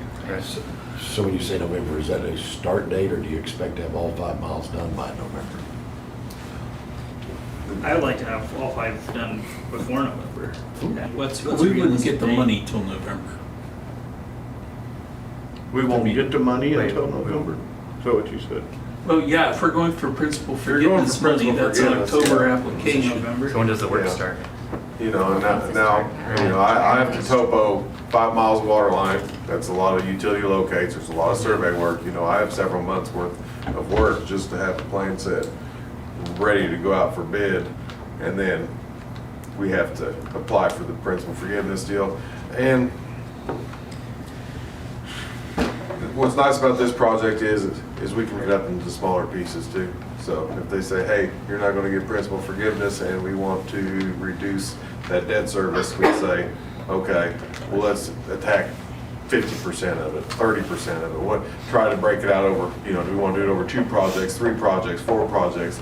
This type of project, we have the flexibility to phase it out and try to take advantage of other grants if something does come up. But like I said, I think the grant, I think we've got one more good cycle of principal forgiveness, and then it might be a year or 2, but I just don't know for sure. Like I said, it's just the way the program is. It just doesn't make sense that they're not going to give away some form of grant dollar through that program that is self-sufficient and been such a success. I mean, But 5 miles wasn't we've got more than 5 miles of lines that need to be killed, right? The 5 miles was. these were lines that were identified with city staff that we put in brand new lines parallel to existing lines. Okay, and they're tied in, they break frequently, you can't isolate them. So the purpose of this project is to go out and kill these lines that are parallel to new mains, and we're gonna have to figure out whose services are tied to the old lines, whose services are tied to the new lines. So it's basically gonna be going block by block, isolating the old line, seeing who loses water, open the valves so they have water, then going back through and boring in and doing new service connections to the new main that should have been done in the, you know, should have been done when they put the new main in. So, and then we're just going to go through and we're going to kill this old main out. And this is going to help with isolation when we do have breaks, to where they can, you know, right now they go out and they close valves and the water slows down maybe a little bit. You're still left going out, having open hydrants, drain all the storage within the system, which is limited because we can't fill our towers up right now because we'll overpressurize the lines and they will burst. So, I mean, I guess that's my questions are kind of around that. One, you know, I don't completely understand the entire water system, but as a novice, it appears to me that if we've got 5 miles of old decrepit lines, this probably ought to be priority 1. And then 2, does it, if we can get this, let me back up, is it naive to say that most of the troubles we had when we had to completely shut our water system down were within this 5 mile span? these lines, yes, we had 7 line breaks within these stretches. And that's what we're changing now. And then the other thing that we've done recently is with the loop. We've constructed, you know, the 12-inch loop and the 10-inch that comes all the way through town, under the tracks and all that. That interconnects to the system everywhere. So now we have new valves on the main trunk lines that feed through the systems. But when you go, all these old lines that we're tied into are back feeding into a lot of these old lines that are parallel to new lines, you know, and so this will be a major step towards being able to isolate the system and actually service the system when we do have line failures and minimize disruptions. So will this allow us to run at that higher pressure? It's a good start. It's a good start. I think what we have to do is start incrementally bumping it up, you know, and identify. So there's old mains out there that don't have new mains parallel, right? That's right. You So still those have, have to be targeted after. you still have a lot, there's still a lot of cast iron mains out in the system, but it's going to take many years of line replacements and upgrades to get those lines out. Co, what would it But- take to move up the timeline on this? I mean, is that even realistic? Well, I mean, I will start on it immediately. I mean, if it's identified as a high priority for the city of Perry, it will be a high priority for me. And, you know, we will, you know, I will design it in stages, and if we want to do it in more than one project, we can do it in more than one project. I don't have to bid out 5 miles at a time. I can get 2 miles designed and be working on 2 miles and find a way to streamline this project. I just have a really hard time, and I think council would probably agree, but I have a really hard time justifying water rate increases if we're gonna wait a whole nother year, a whole nother winter before we start on this issue that We're was gonna really start in real. November, right? That's winter. That's winter. I mean, Yeah. when do we start talking about this? Well, I think can't we start talking about this. Well, I mean, we gotta get the loan, Right. and you want the principal forgiveness, Yeah. and that is in October. That's then. He should have the permit done, you should have the plans and specs done, right? We submit for the grant, and the principal forgiveness and the loan, and we're ready to roll. But then it's Out. winter But though. then I we mean, can't do we're streets at during freezing winter. temperatures and then we can't. I sorry, didn't want to come across, I'm not Yeah. saying this is your fault, it's just our hands are tied in a lot of ways, you know, and, You gotta have the money to do it with. you know, I wonder if we, Well, I mean, I know if that. we don't get DWSRF, we haven't even had a full year of the rate increase to help pay for this. Well, there are loans that you can borrow money, a little higher interest rate through the OWRB, but you don't get principal forgiveness. Well, we can borrow $4.3 million and stay under that $300,000 annual debt service threshold as well too. So even if we don't get that, we can, you know, you still have an option to be able to make this project move forward. You just don't have the principal forgiveness, and We have options, but that's the best option, Yeah, and that's November, right? Well, yeah, like, financially, maybe it's the best option. But it also sounds like to me there's some permitting and some design and some staking that needs to be done. well, if we're between going now to, and then. yeah, I mean, we have to get it all on plan sheets. We have to show the contractor, you know, here's where the existing lines are, here's where the good lines are, here's where the old lines are, here's where we need to kill out. And it's, you know, 5 miles of design topo that has to be done. And as that survey is being done, it'll come right into CAD and we'll start drawing it up, but working our way through the project. But yes, there's a couple months of planning preparation here. Because in my mind, if we're spending money on design and those kinds of things, we're moving the project forward, even if we haven't moved any dirt yet. Right. I feel like we've met our obligation with the public. I mean, and maybe I'm just hypersensitive right now, but I mean, there are a lot of cities that are having water problems. There's medium and large sized cities that are turning down neighborhoods because they can't feed them. I mean, we at least recognize that we have a problem and we're addressing it. I think this is exciting. Well, and then as plans are prepared, if, you know, we get into an emergency situation, we can declare an emergency and we can go get quotes and we can get something going like that. And there's still gonna be plenty of other lines left out there to keep pursuing the principal forgiveness and CDBG grants and things like that in the future, you know, I mean. So, I mean, but yeah, I mean, this is the first step. We have to get plans ready to be able to kill these mains out. I mean, that's, And we know where to do it. yeah, and, you know, and then if we know that we're gonna get principal forgiveness, well, then this thing's gonna be out for bid in probably October, you know, which puts us in construction in the winter. But if the system starts flying apart in the wintertime, guess what? We got a contractor on site now with heavy equipment and skilled labor. That's true. And, What we didn't have last you know, Yeah, buddy. Yeah, you know, we had two so or three guys. you've got a lot more hands on deck if we've got this thing under construction. Even if it's not all killed out, at least, you know, hey, we got a blowout. We've got, Help. crew there already. yeah, we've got help. Yeah. We have somebody with substantial equipment and workforce available there to assist city crews. Right. And so they don't go through 2 weeks of just what they've dealt with, you Right. know. I do feel like it's gonna delay things, especially as far as streets are concerned. Are there other streets that we could work on this year There's some, that wouldn't, There's that some. wouldn't interrupt, or wouldn't? I mean, the only one I have listed right now that doesn't need any work underneath is Homeland Alley.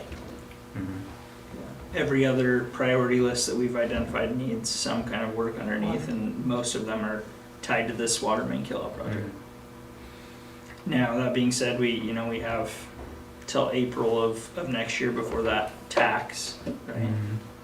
So, if we get this, if we start in November and get this stuff done before February, we'll have February, March, April that we can start working, but it really makes our timeline real tight.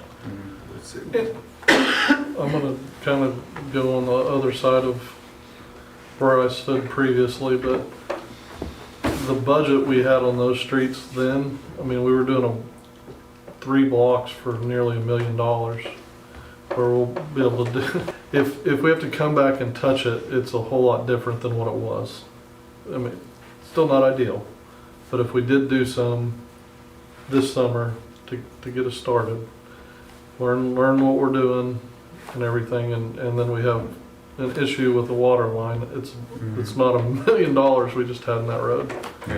It's And I might be able to talk to Brennan and say, hey, what if we did, what if you guys did 2 blocks that we wouldn't include in this design, so that we can do 2 extra blocks of streets. So there's stuff we can do. It's just, it's nice when timelines work out, but that's not always realistic. Well, we need to go for Mr. Daft. That's not what you're saying, right? You're not saying For what? lay the street. and then come The back oil and field dig it up grant for through water. ODOT, Yeah. where you can get paving, reconstruction grant money through Because I'm ODOT. not for that. I For understand. if there's Which is oil and fine, I gas mean, traffic still think we along should the do the roadway work. through town Yeah, that's extra tore money. up, There's other But to me, service it's gotta oil be some tax. streets that are outside this 5 miles. And things Maybe like that, years then- Before we get to. Yeah, we should. That's where I The was street maybe wore out again. We before absolutely have to go for that. So to me, Oh, that's I like your plan. I get that, yeah. Nate, I think our question is this 5 miles of water line that isn't underneath every street in Perry. There's some of these that have got those older cast iron mains that it may be years before we get to. Right. We can We wear can the get street those. out again before we get to them. Surely there's a plan where we can go and find some of those streets that we don't have a plan to work on any time in the Right. foreseeable That's what I future was. and go cover them. Or, And if we unfortunately have to dig there because we have a burst, yeah, Right. it's unfortunate. But it's not $1 million we No, put in that no, project. and- It's- and- Oh, yeah, I'm that just saying can not be- intentionally lay down No. brand new No. streets and then No, we're no. just gonna go No. dig them up. No, No. no, I think we go find some that are further out there. Yeah. Well, there's clay sewer pipes too, that's the other deal, is we gotta say, okay, what's our sewer line conditions now? We just did 5 phases of sewer line, so start there, look at My those, say, street has okay, clay. we got good sewer lines. Now, a lot of that we can do through trenchless pipe bursting and things Yeah. like that. Water line's gonna be open trenching. This project will be a lot of point repairs on, it's not, we're not gonna go rip up the entire road to lay all new mains. We're gonna be opening up intersections, locating the old lines, killing off the old lines, and then we're gonna have to come back up and we'll do a nice concrete patch, to repair what we had to cut down there. I think we got options. Yeah. Yeah. So, I mean, I'm sure we could probably find a bad road or two in town that needs to be, You can find about 20. Yeah. Well, the road in front of Homeland's falling apart now, I noticed. Yeah. Yeah. I know, I think I tore my truck up, driving around some drainage project I worked on one time. Yeah, we have some options. Was I in the truck? Yeah, I think so. I chipped a tooth, I think, down that road. That's pretty bad. But we've had some big rains, haven't we? Yes. Yeah. Hey, I haven't got a phone call. That's a good thing. Yeah. So with this item, we do need to approve the agreement with Matt to do other water kill. And the cost associated with this, where is it budgeted or not? And where is it coming from? And when is it gonna be paid in increments, incrementally as you do work or? Yeah, it'll be progress payments, so about, 60% of the survey work and about 60% of the engineering and the survey will be paid up front throughout progress on the, and then the final 40% will be during construction. If you do a financing, you'll be able to reimburse yourself those design costs through the DWSRF once you close your loan. I mean, there is the other program that's the financial assurance program that is, you get your money up front to do these projects, but there is no chance to get principal forgiveness through that, and that's through, you know, which I don't know. I'm not sure if they have, they only do a couple of those a year because they pool everybody in together and then they sell bond debt to cover the financing. So you would go in with other communities that had projects, you know, but there's no federal provisions on those either. So Davis-Bacon falls off, American Iron and Steel falls off, things like that. And then you don't have to worry about your upfront planning costs and things like that. You have, you know, that money at your disposal too. So that's another option too. But like I said, you could use that money to leverage with the CDBG grant, but if there's a chance to get $800,000 to $1 million in principal forgiveness, I hate to shy away from that because we've gotten it before. Yeah, my thought was to pull from reserves and then reimburse based on the loans later. And then if we don't, Just on this 202,000. With everything we're paying right now for these water projects. The reserves, Yes. we have plenty. Well, with the idea, I mean, we've got several irons in the fire as far as, you know, financing options, so. Okay.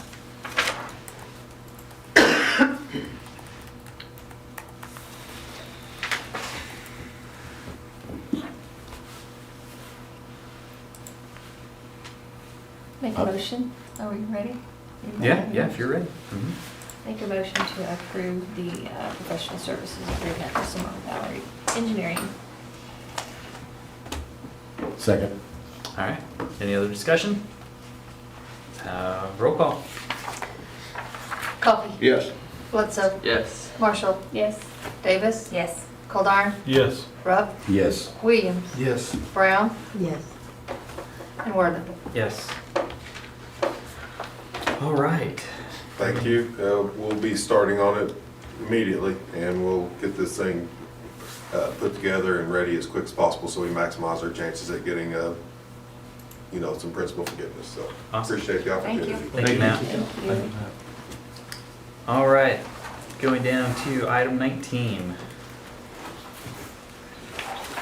Consider approval of ordinance number 2025-06 of the City Council of the City of Perry, Oklahoma, amending Chapter 12 of the Perry Municipal Code 2022 entitled Planning, Zoning, and Development by the amendment of Section 12-120 entitled Creation and Procedures Board of Adjustment Established, providing for reconstituted Board of Adjustment, providing for repealer, savings, codification, severability, and declaring an emergency.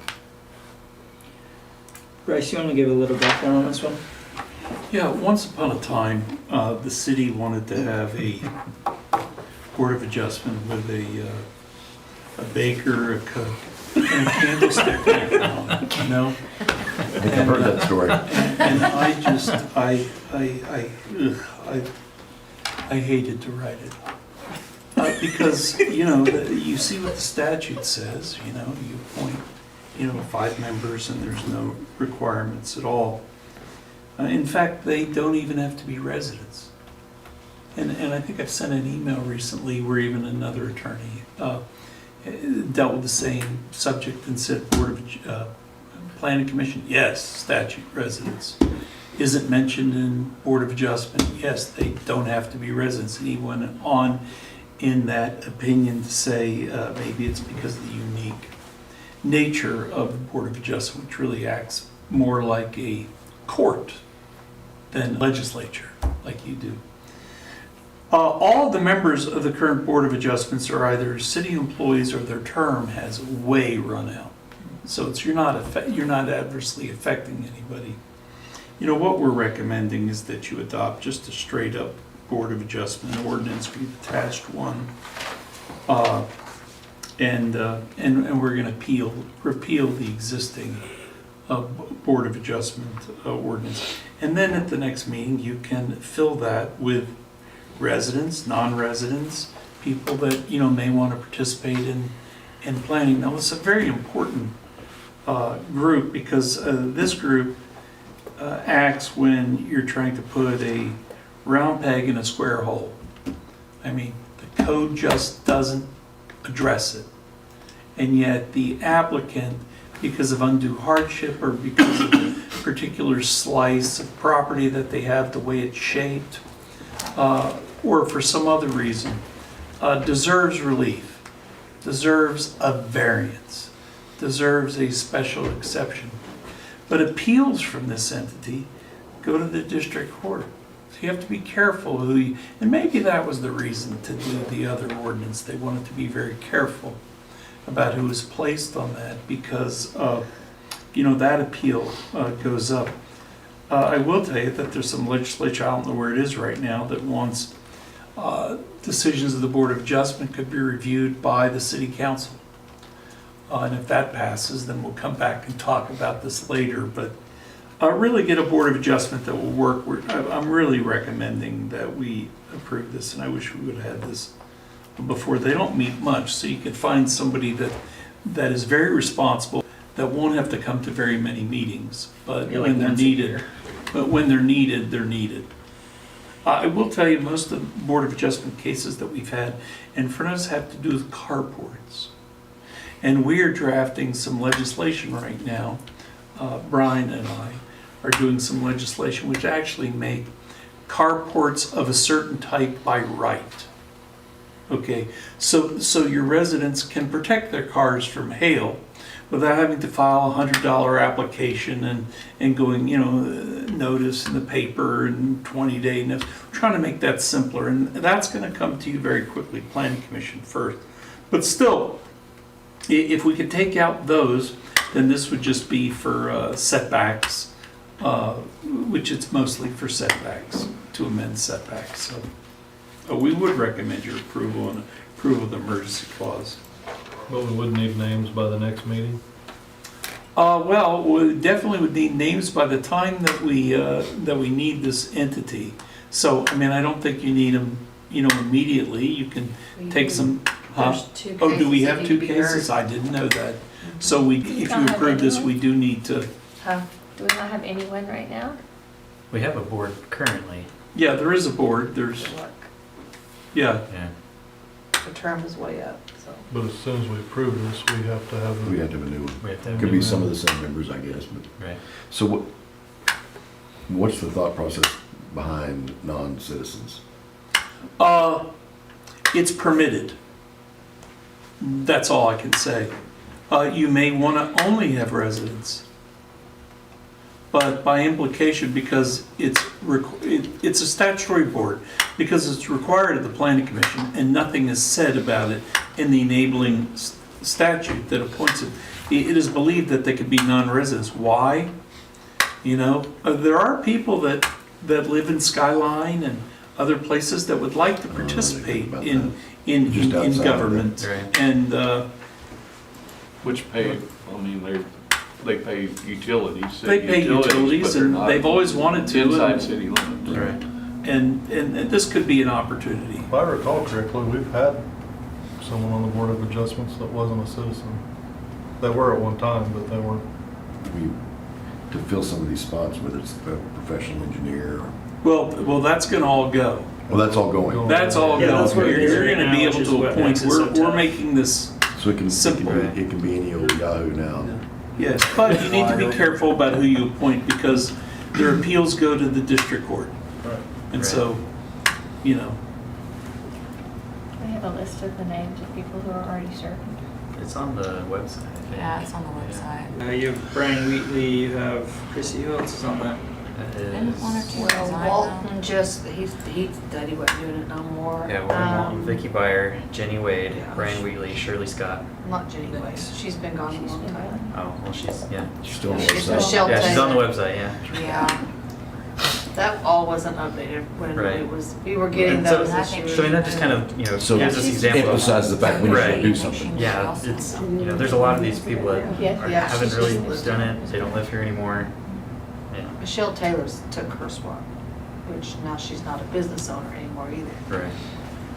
So all those restrictions as to who could be on it made it difficult to find You only have so few people that you can even ask to be on it. Lawrence and I have actually talked about this for months, and we can't find people to fill these spots. You know, it's just, I mean, we brought That this meet up the 3 criteria. months ago. That meet the Yeah. criteria. And there are other individuals in the community and just outside of it that have come to me and said, hey, I want to get involved in the city and things like, well, you can't. You know, one, you don't live within city limits, you live a block away. So sorry. And but you're not paying a your bills. professional engineer or a Yeah. business owner or Right. you know, Or you have to be you have to have your Juris Doctorate to be on this. I think if they're paying city utilities, they should be. Right. So with this, we'd kind of like to open it up to more individuals to be able to serve. Well, I'd move we approve the ordinance. Right, yeah. I'll second But that. as it's written right now, it could be anyone. That's correct. Yeah, Texas. large. No, Well- that's too far. It says it right here. I have to say Nobody from large. Texas. No, You've gone too far now. So at least the intent of the rule and not the actual rule. Yes, we got a motion in a second. Gray area. Oh, we do? Yep. Oh, okay. Randy made the motion. I made it very seconded quietly. You made it- and- okay, and you guys are Scott whispering over seconded, here. yeah. We were doing some hand signals. Yeah. Throwing up gang signs. Okay. All right, let's have roll call. Coffee. Yes. Bledsoe. Yes.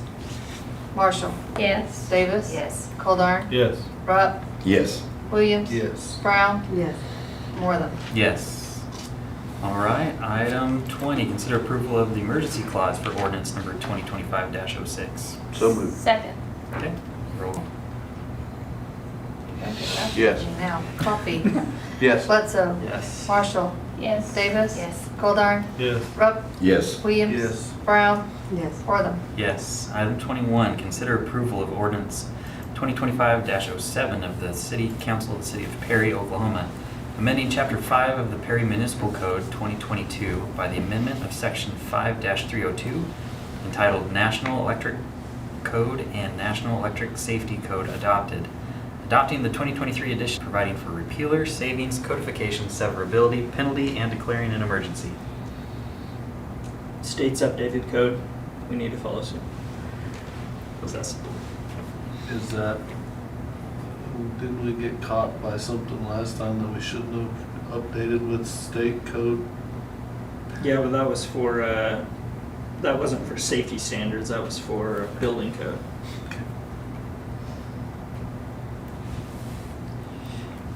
I move we adopt the 2023 edition of the National Electric Code Second. and the National Safety Code. and the National Safety Code. Not Trying to get by without no safety. You almost Got did me. it. You saw it, don't you? Didn't make that up. Okay. Coffee. Yes. Bledsoe. Yes. Marshall. Yes. Davis. Yes. Goldar. Yes. Rupp. Yes. Yes. Williams. Brown. Yes. Wortham. Yes. Item 22, consider approval of the emergency clause for ordinance number 2025-07. So moved. Second. And Coffee. Yes. Tired. Bledsoe. Yes. Marshall. Yes. Davis. Yes. Goldar. Yes. Rupp. Yes. Williams. Yes. Brown. Yes. Wortham. Yes. Item 23, consider voting for 2 nominees for the trustees for the Oklahoma Municipal Assurance Group. So we do this every year. Where's the, do we list? Yeah. Daniel McClure was the lawyer for OML for a long time. Yeah. And Tim Crisop, I've worked with him for 30 years up in Plymouth. You don't like Tim? Lindsay agrees. All right. She's worked for Tim a little bit less. I vote no on Tim. I think that didn't sound like a second to me over there. Is this one where you nominate Russ every year? Yeah, this is the one we nominate Russ, but now it's just, we didn't nominate anyone, so, but you're right. So McClure I know Lindsay Grigg, she's a city clerk from El Reno. She was voted where's the Women list? in I just Municipal have Government as McClure. the year. That's all I have. We don't have the list, we just have one McClure is the candidate. only person Yeah. on Well, it. McClure and that's it. Oh, okay. You don't Oh, we have the- can't choose? No, it's You have a tab, ballot. it's tab You don't have 23. this? No. We don't Item have one. 23. No, we just had the McClure We part. only have Yeah. one person on our, A flyer of. I have Mayor this McClure. list and that picture, Sounds Yeah. good. or his letter. Christie, tell us again about the gal you know.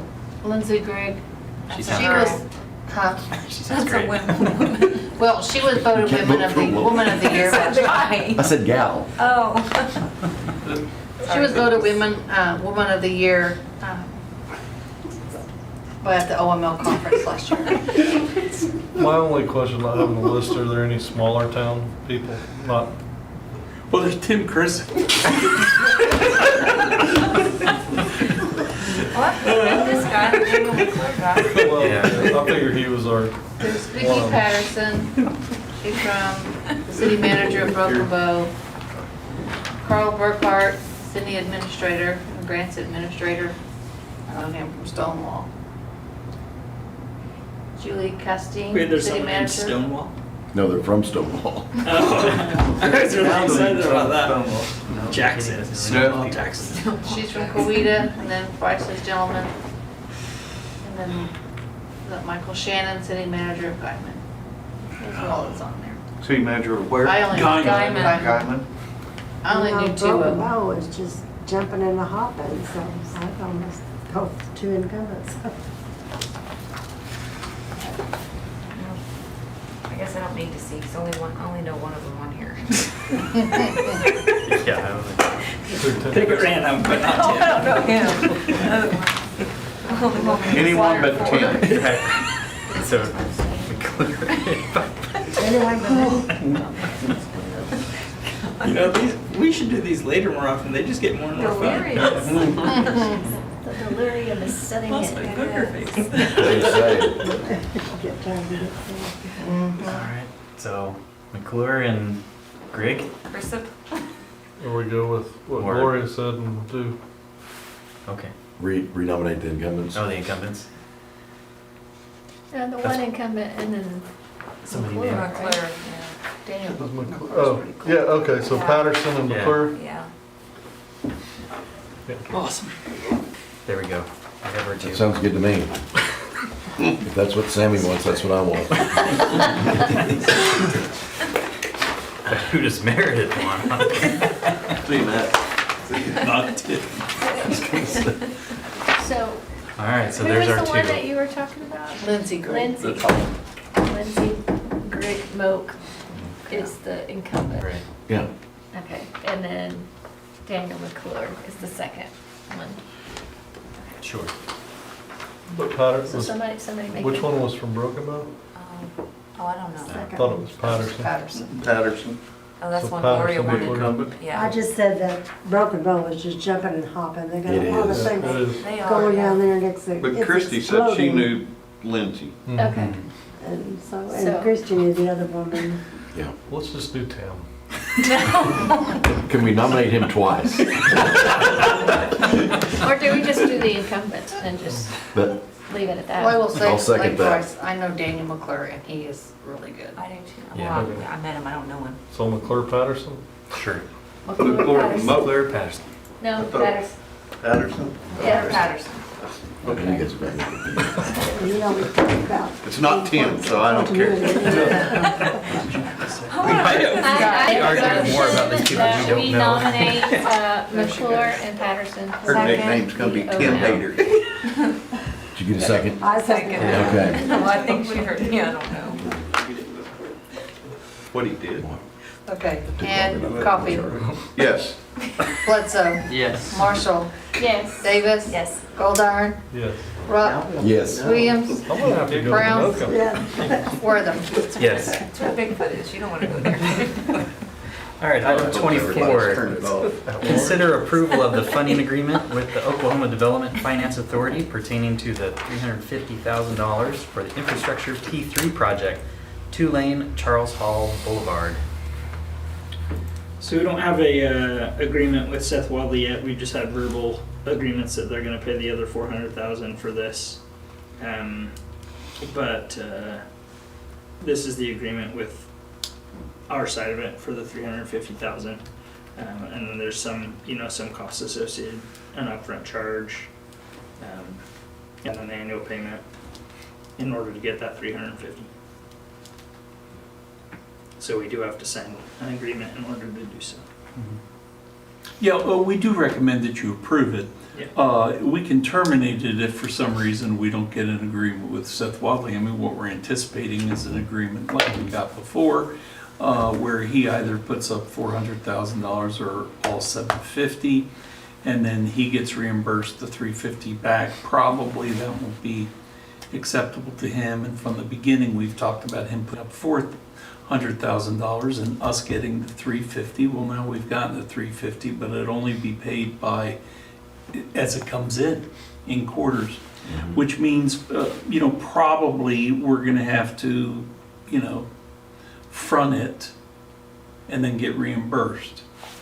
But we don't know that answer right now because we haven't worked that out. What we do know is if you don't sign this agreement, then we won't get the first quarter in payments. And let's start getting the quarter in payments, because if it doesn't work out, we could terminate. What you're going to be out is $7,500 and $1,500. But if you don't approve it on this agenda, then we won't get that first quarter, and that's some major money. And he wants the road, and he's agreed to $400,000. I just don't have that papered yet. That was pretty succinct. Yeah. Thanks, Bryce. Yeah. It's getting late. And did you say we would get the $350,000 back? Yeah, we get it Yeah, in quarterly payments. it's paid in quarters. Okay. And that comes from the state? Yeah, it comes from the income taxes paid by the employees at Seth Wadley. Right. Certainly like to try to see if they'll pay it and we pay them back, instead of us having to front the money. That's, Yeah, we'll give it a go. yeah. So we can keep interest on that. I think if we've got a business that's willing to put up more than half the money to fix Yeah. a road in front of their, that's money well spent. Agreed. It's on public improvement. I mean, Yeah. we own the road. But that's not today's decision. Today's decision is to approve this P3 grant. Motion to approve the funding agreement with the Oklahoma Development Finance Authority for the Infrastructure P3 project. Second. Okay. Roll call? Coffee. Yes. Bledsoe. Yes. Marshall. Yes. Davis. Yes. Goldar. Yes. Rupp. Yes. Williams. Yes. Brown. Yes. Worthing. Yes. Item 25, consider approval of purchase and sale contract for the sale of a 15-acre tract located in the Perry Industrial Park to BHD Land Development LLC and Arizonia Limited Liability Company for $150,000 and pursuant to certain terms and conditions. Yeah, so this, we've already got a letter of intent for Project Duke, and we approved that. This is just the next step in finalizing that transaction. Motion to approve. Second. Do you have a question? That was motion. Oh, Coffee. yes. Bledsoe. Yes. Marshall. Yes. Davis. Yes. Goldar. Yes. Rupp. Yes. Williams. Yes. Brown. Yes. Slower Worthing. motion Yes. than you. Oh, Item That's slow 26, motion. new business? Nope. Item 27, adjourned? So moved. Second. Everybody. Yeah. It was Harmony. That wasn't Marshall Davis. Okay. Coffee. yes. Bledsoe. Yes. Marshall. Yes. Davis. Yes. Goldar. Yes. Rupp. Yes. Williams. Yes. Brown. Yes. Worthing. Yes.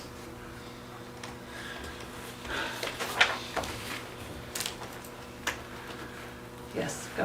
All right, let's call our meeting to order for the Perry Municipal Authority and have roll call. And Coffee. Here. Bledsoe. Here. Marshall. Here. Davis. Here. Goldar. Here. Rupp. Here. Williams. Here. Brown. Here. Wortham. Here, we have quorum. Item 1, consent agenda. Motion to approve? Second. Okay. So we need to adjust this. Mhm. Would you accept a friendly amendment to that, to adjust the minutes so that they're not, so that they're corrected? Did I have the same? Okay. Yes. Motion to approve the minutes as corrected. There you go. Coffee. Yes. Bledsoe. Yes. Marshall. Yes. Davis. Yes, sorry. Goldar. We're all yes. I'm tired. Rupp. Yes. Yes. Williams. Brown.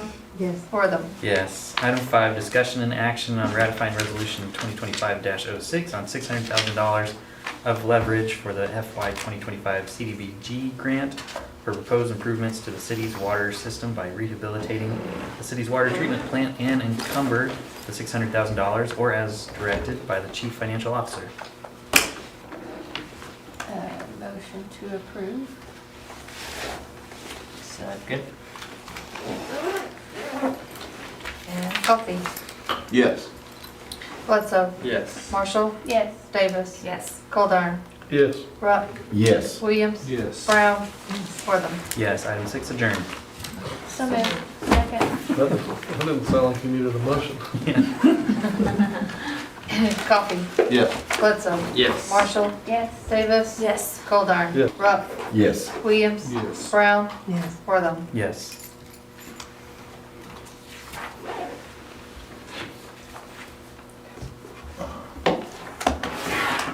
Okay. Ready? All right, let's call our meeting to order for the Perry Facilities Authority. And Coffee. Here. Bledsoe. Here. Marshall. Here. Davis. Here. Goldar. Here. Rupp. Here. Williams. Here. Wortham. And Brown. Yes. Here. Here. Yeah. Here, here. Here, here. All right, we've got quorum. Item 1, consent agenda with the changes. Motion to approve with the corrections. Second. It says February 3rd. It does. Am I on Yeah, the it wrong does. page? Man, was I sleeping that So day? that would be another one of those corrections. Yeah. That'll be on the next minutes. Yeah. I will read them a little better next time. I guess. Bruce thought she was perfect. Listen. We got Never out of claimed here to in be. 29 minutes that night. I know. Coffee. Yes. Bledsoe. Yes. Marshall. Yes. Davis. Yes. Goldar. Yes. Rupp. Yes. Williams. Yes. Brown. Yes. Wortham. Yes. Item 5, adjourned. So moved. Second. And Coffee. Yes. Bledsoe. Yes. Marshall. Davis. Yes. Goldar. Yes. Rupp. Yes. Williams. Brown. Yes. Wortham. Yep.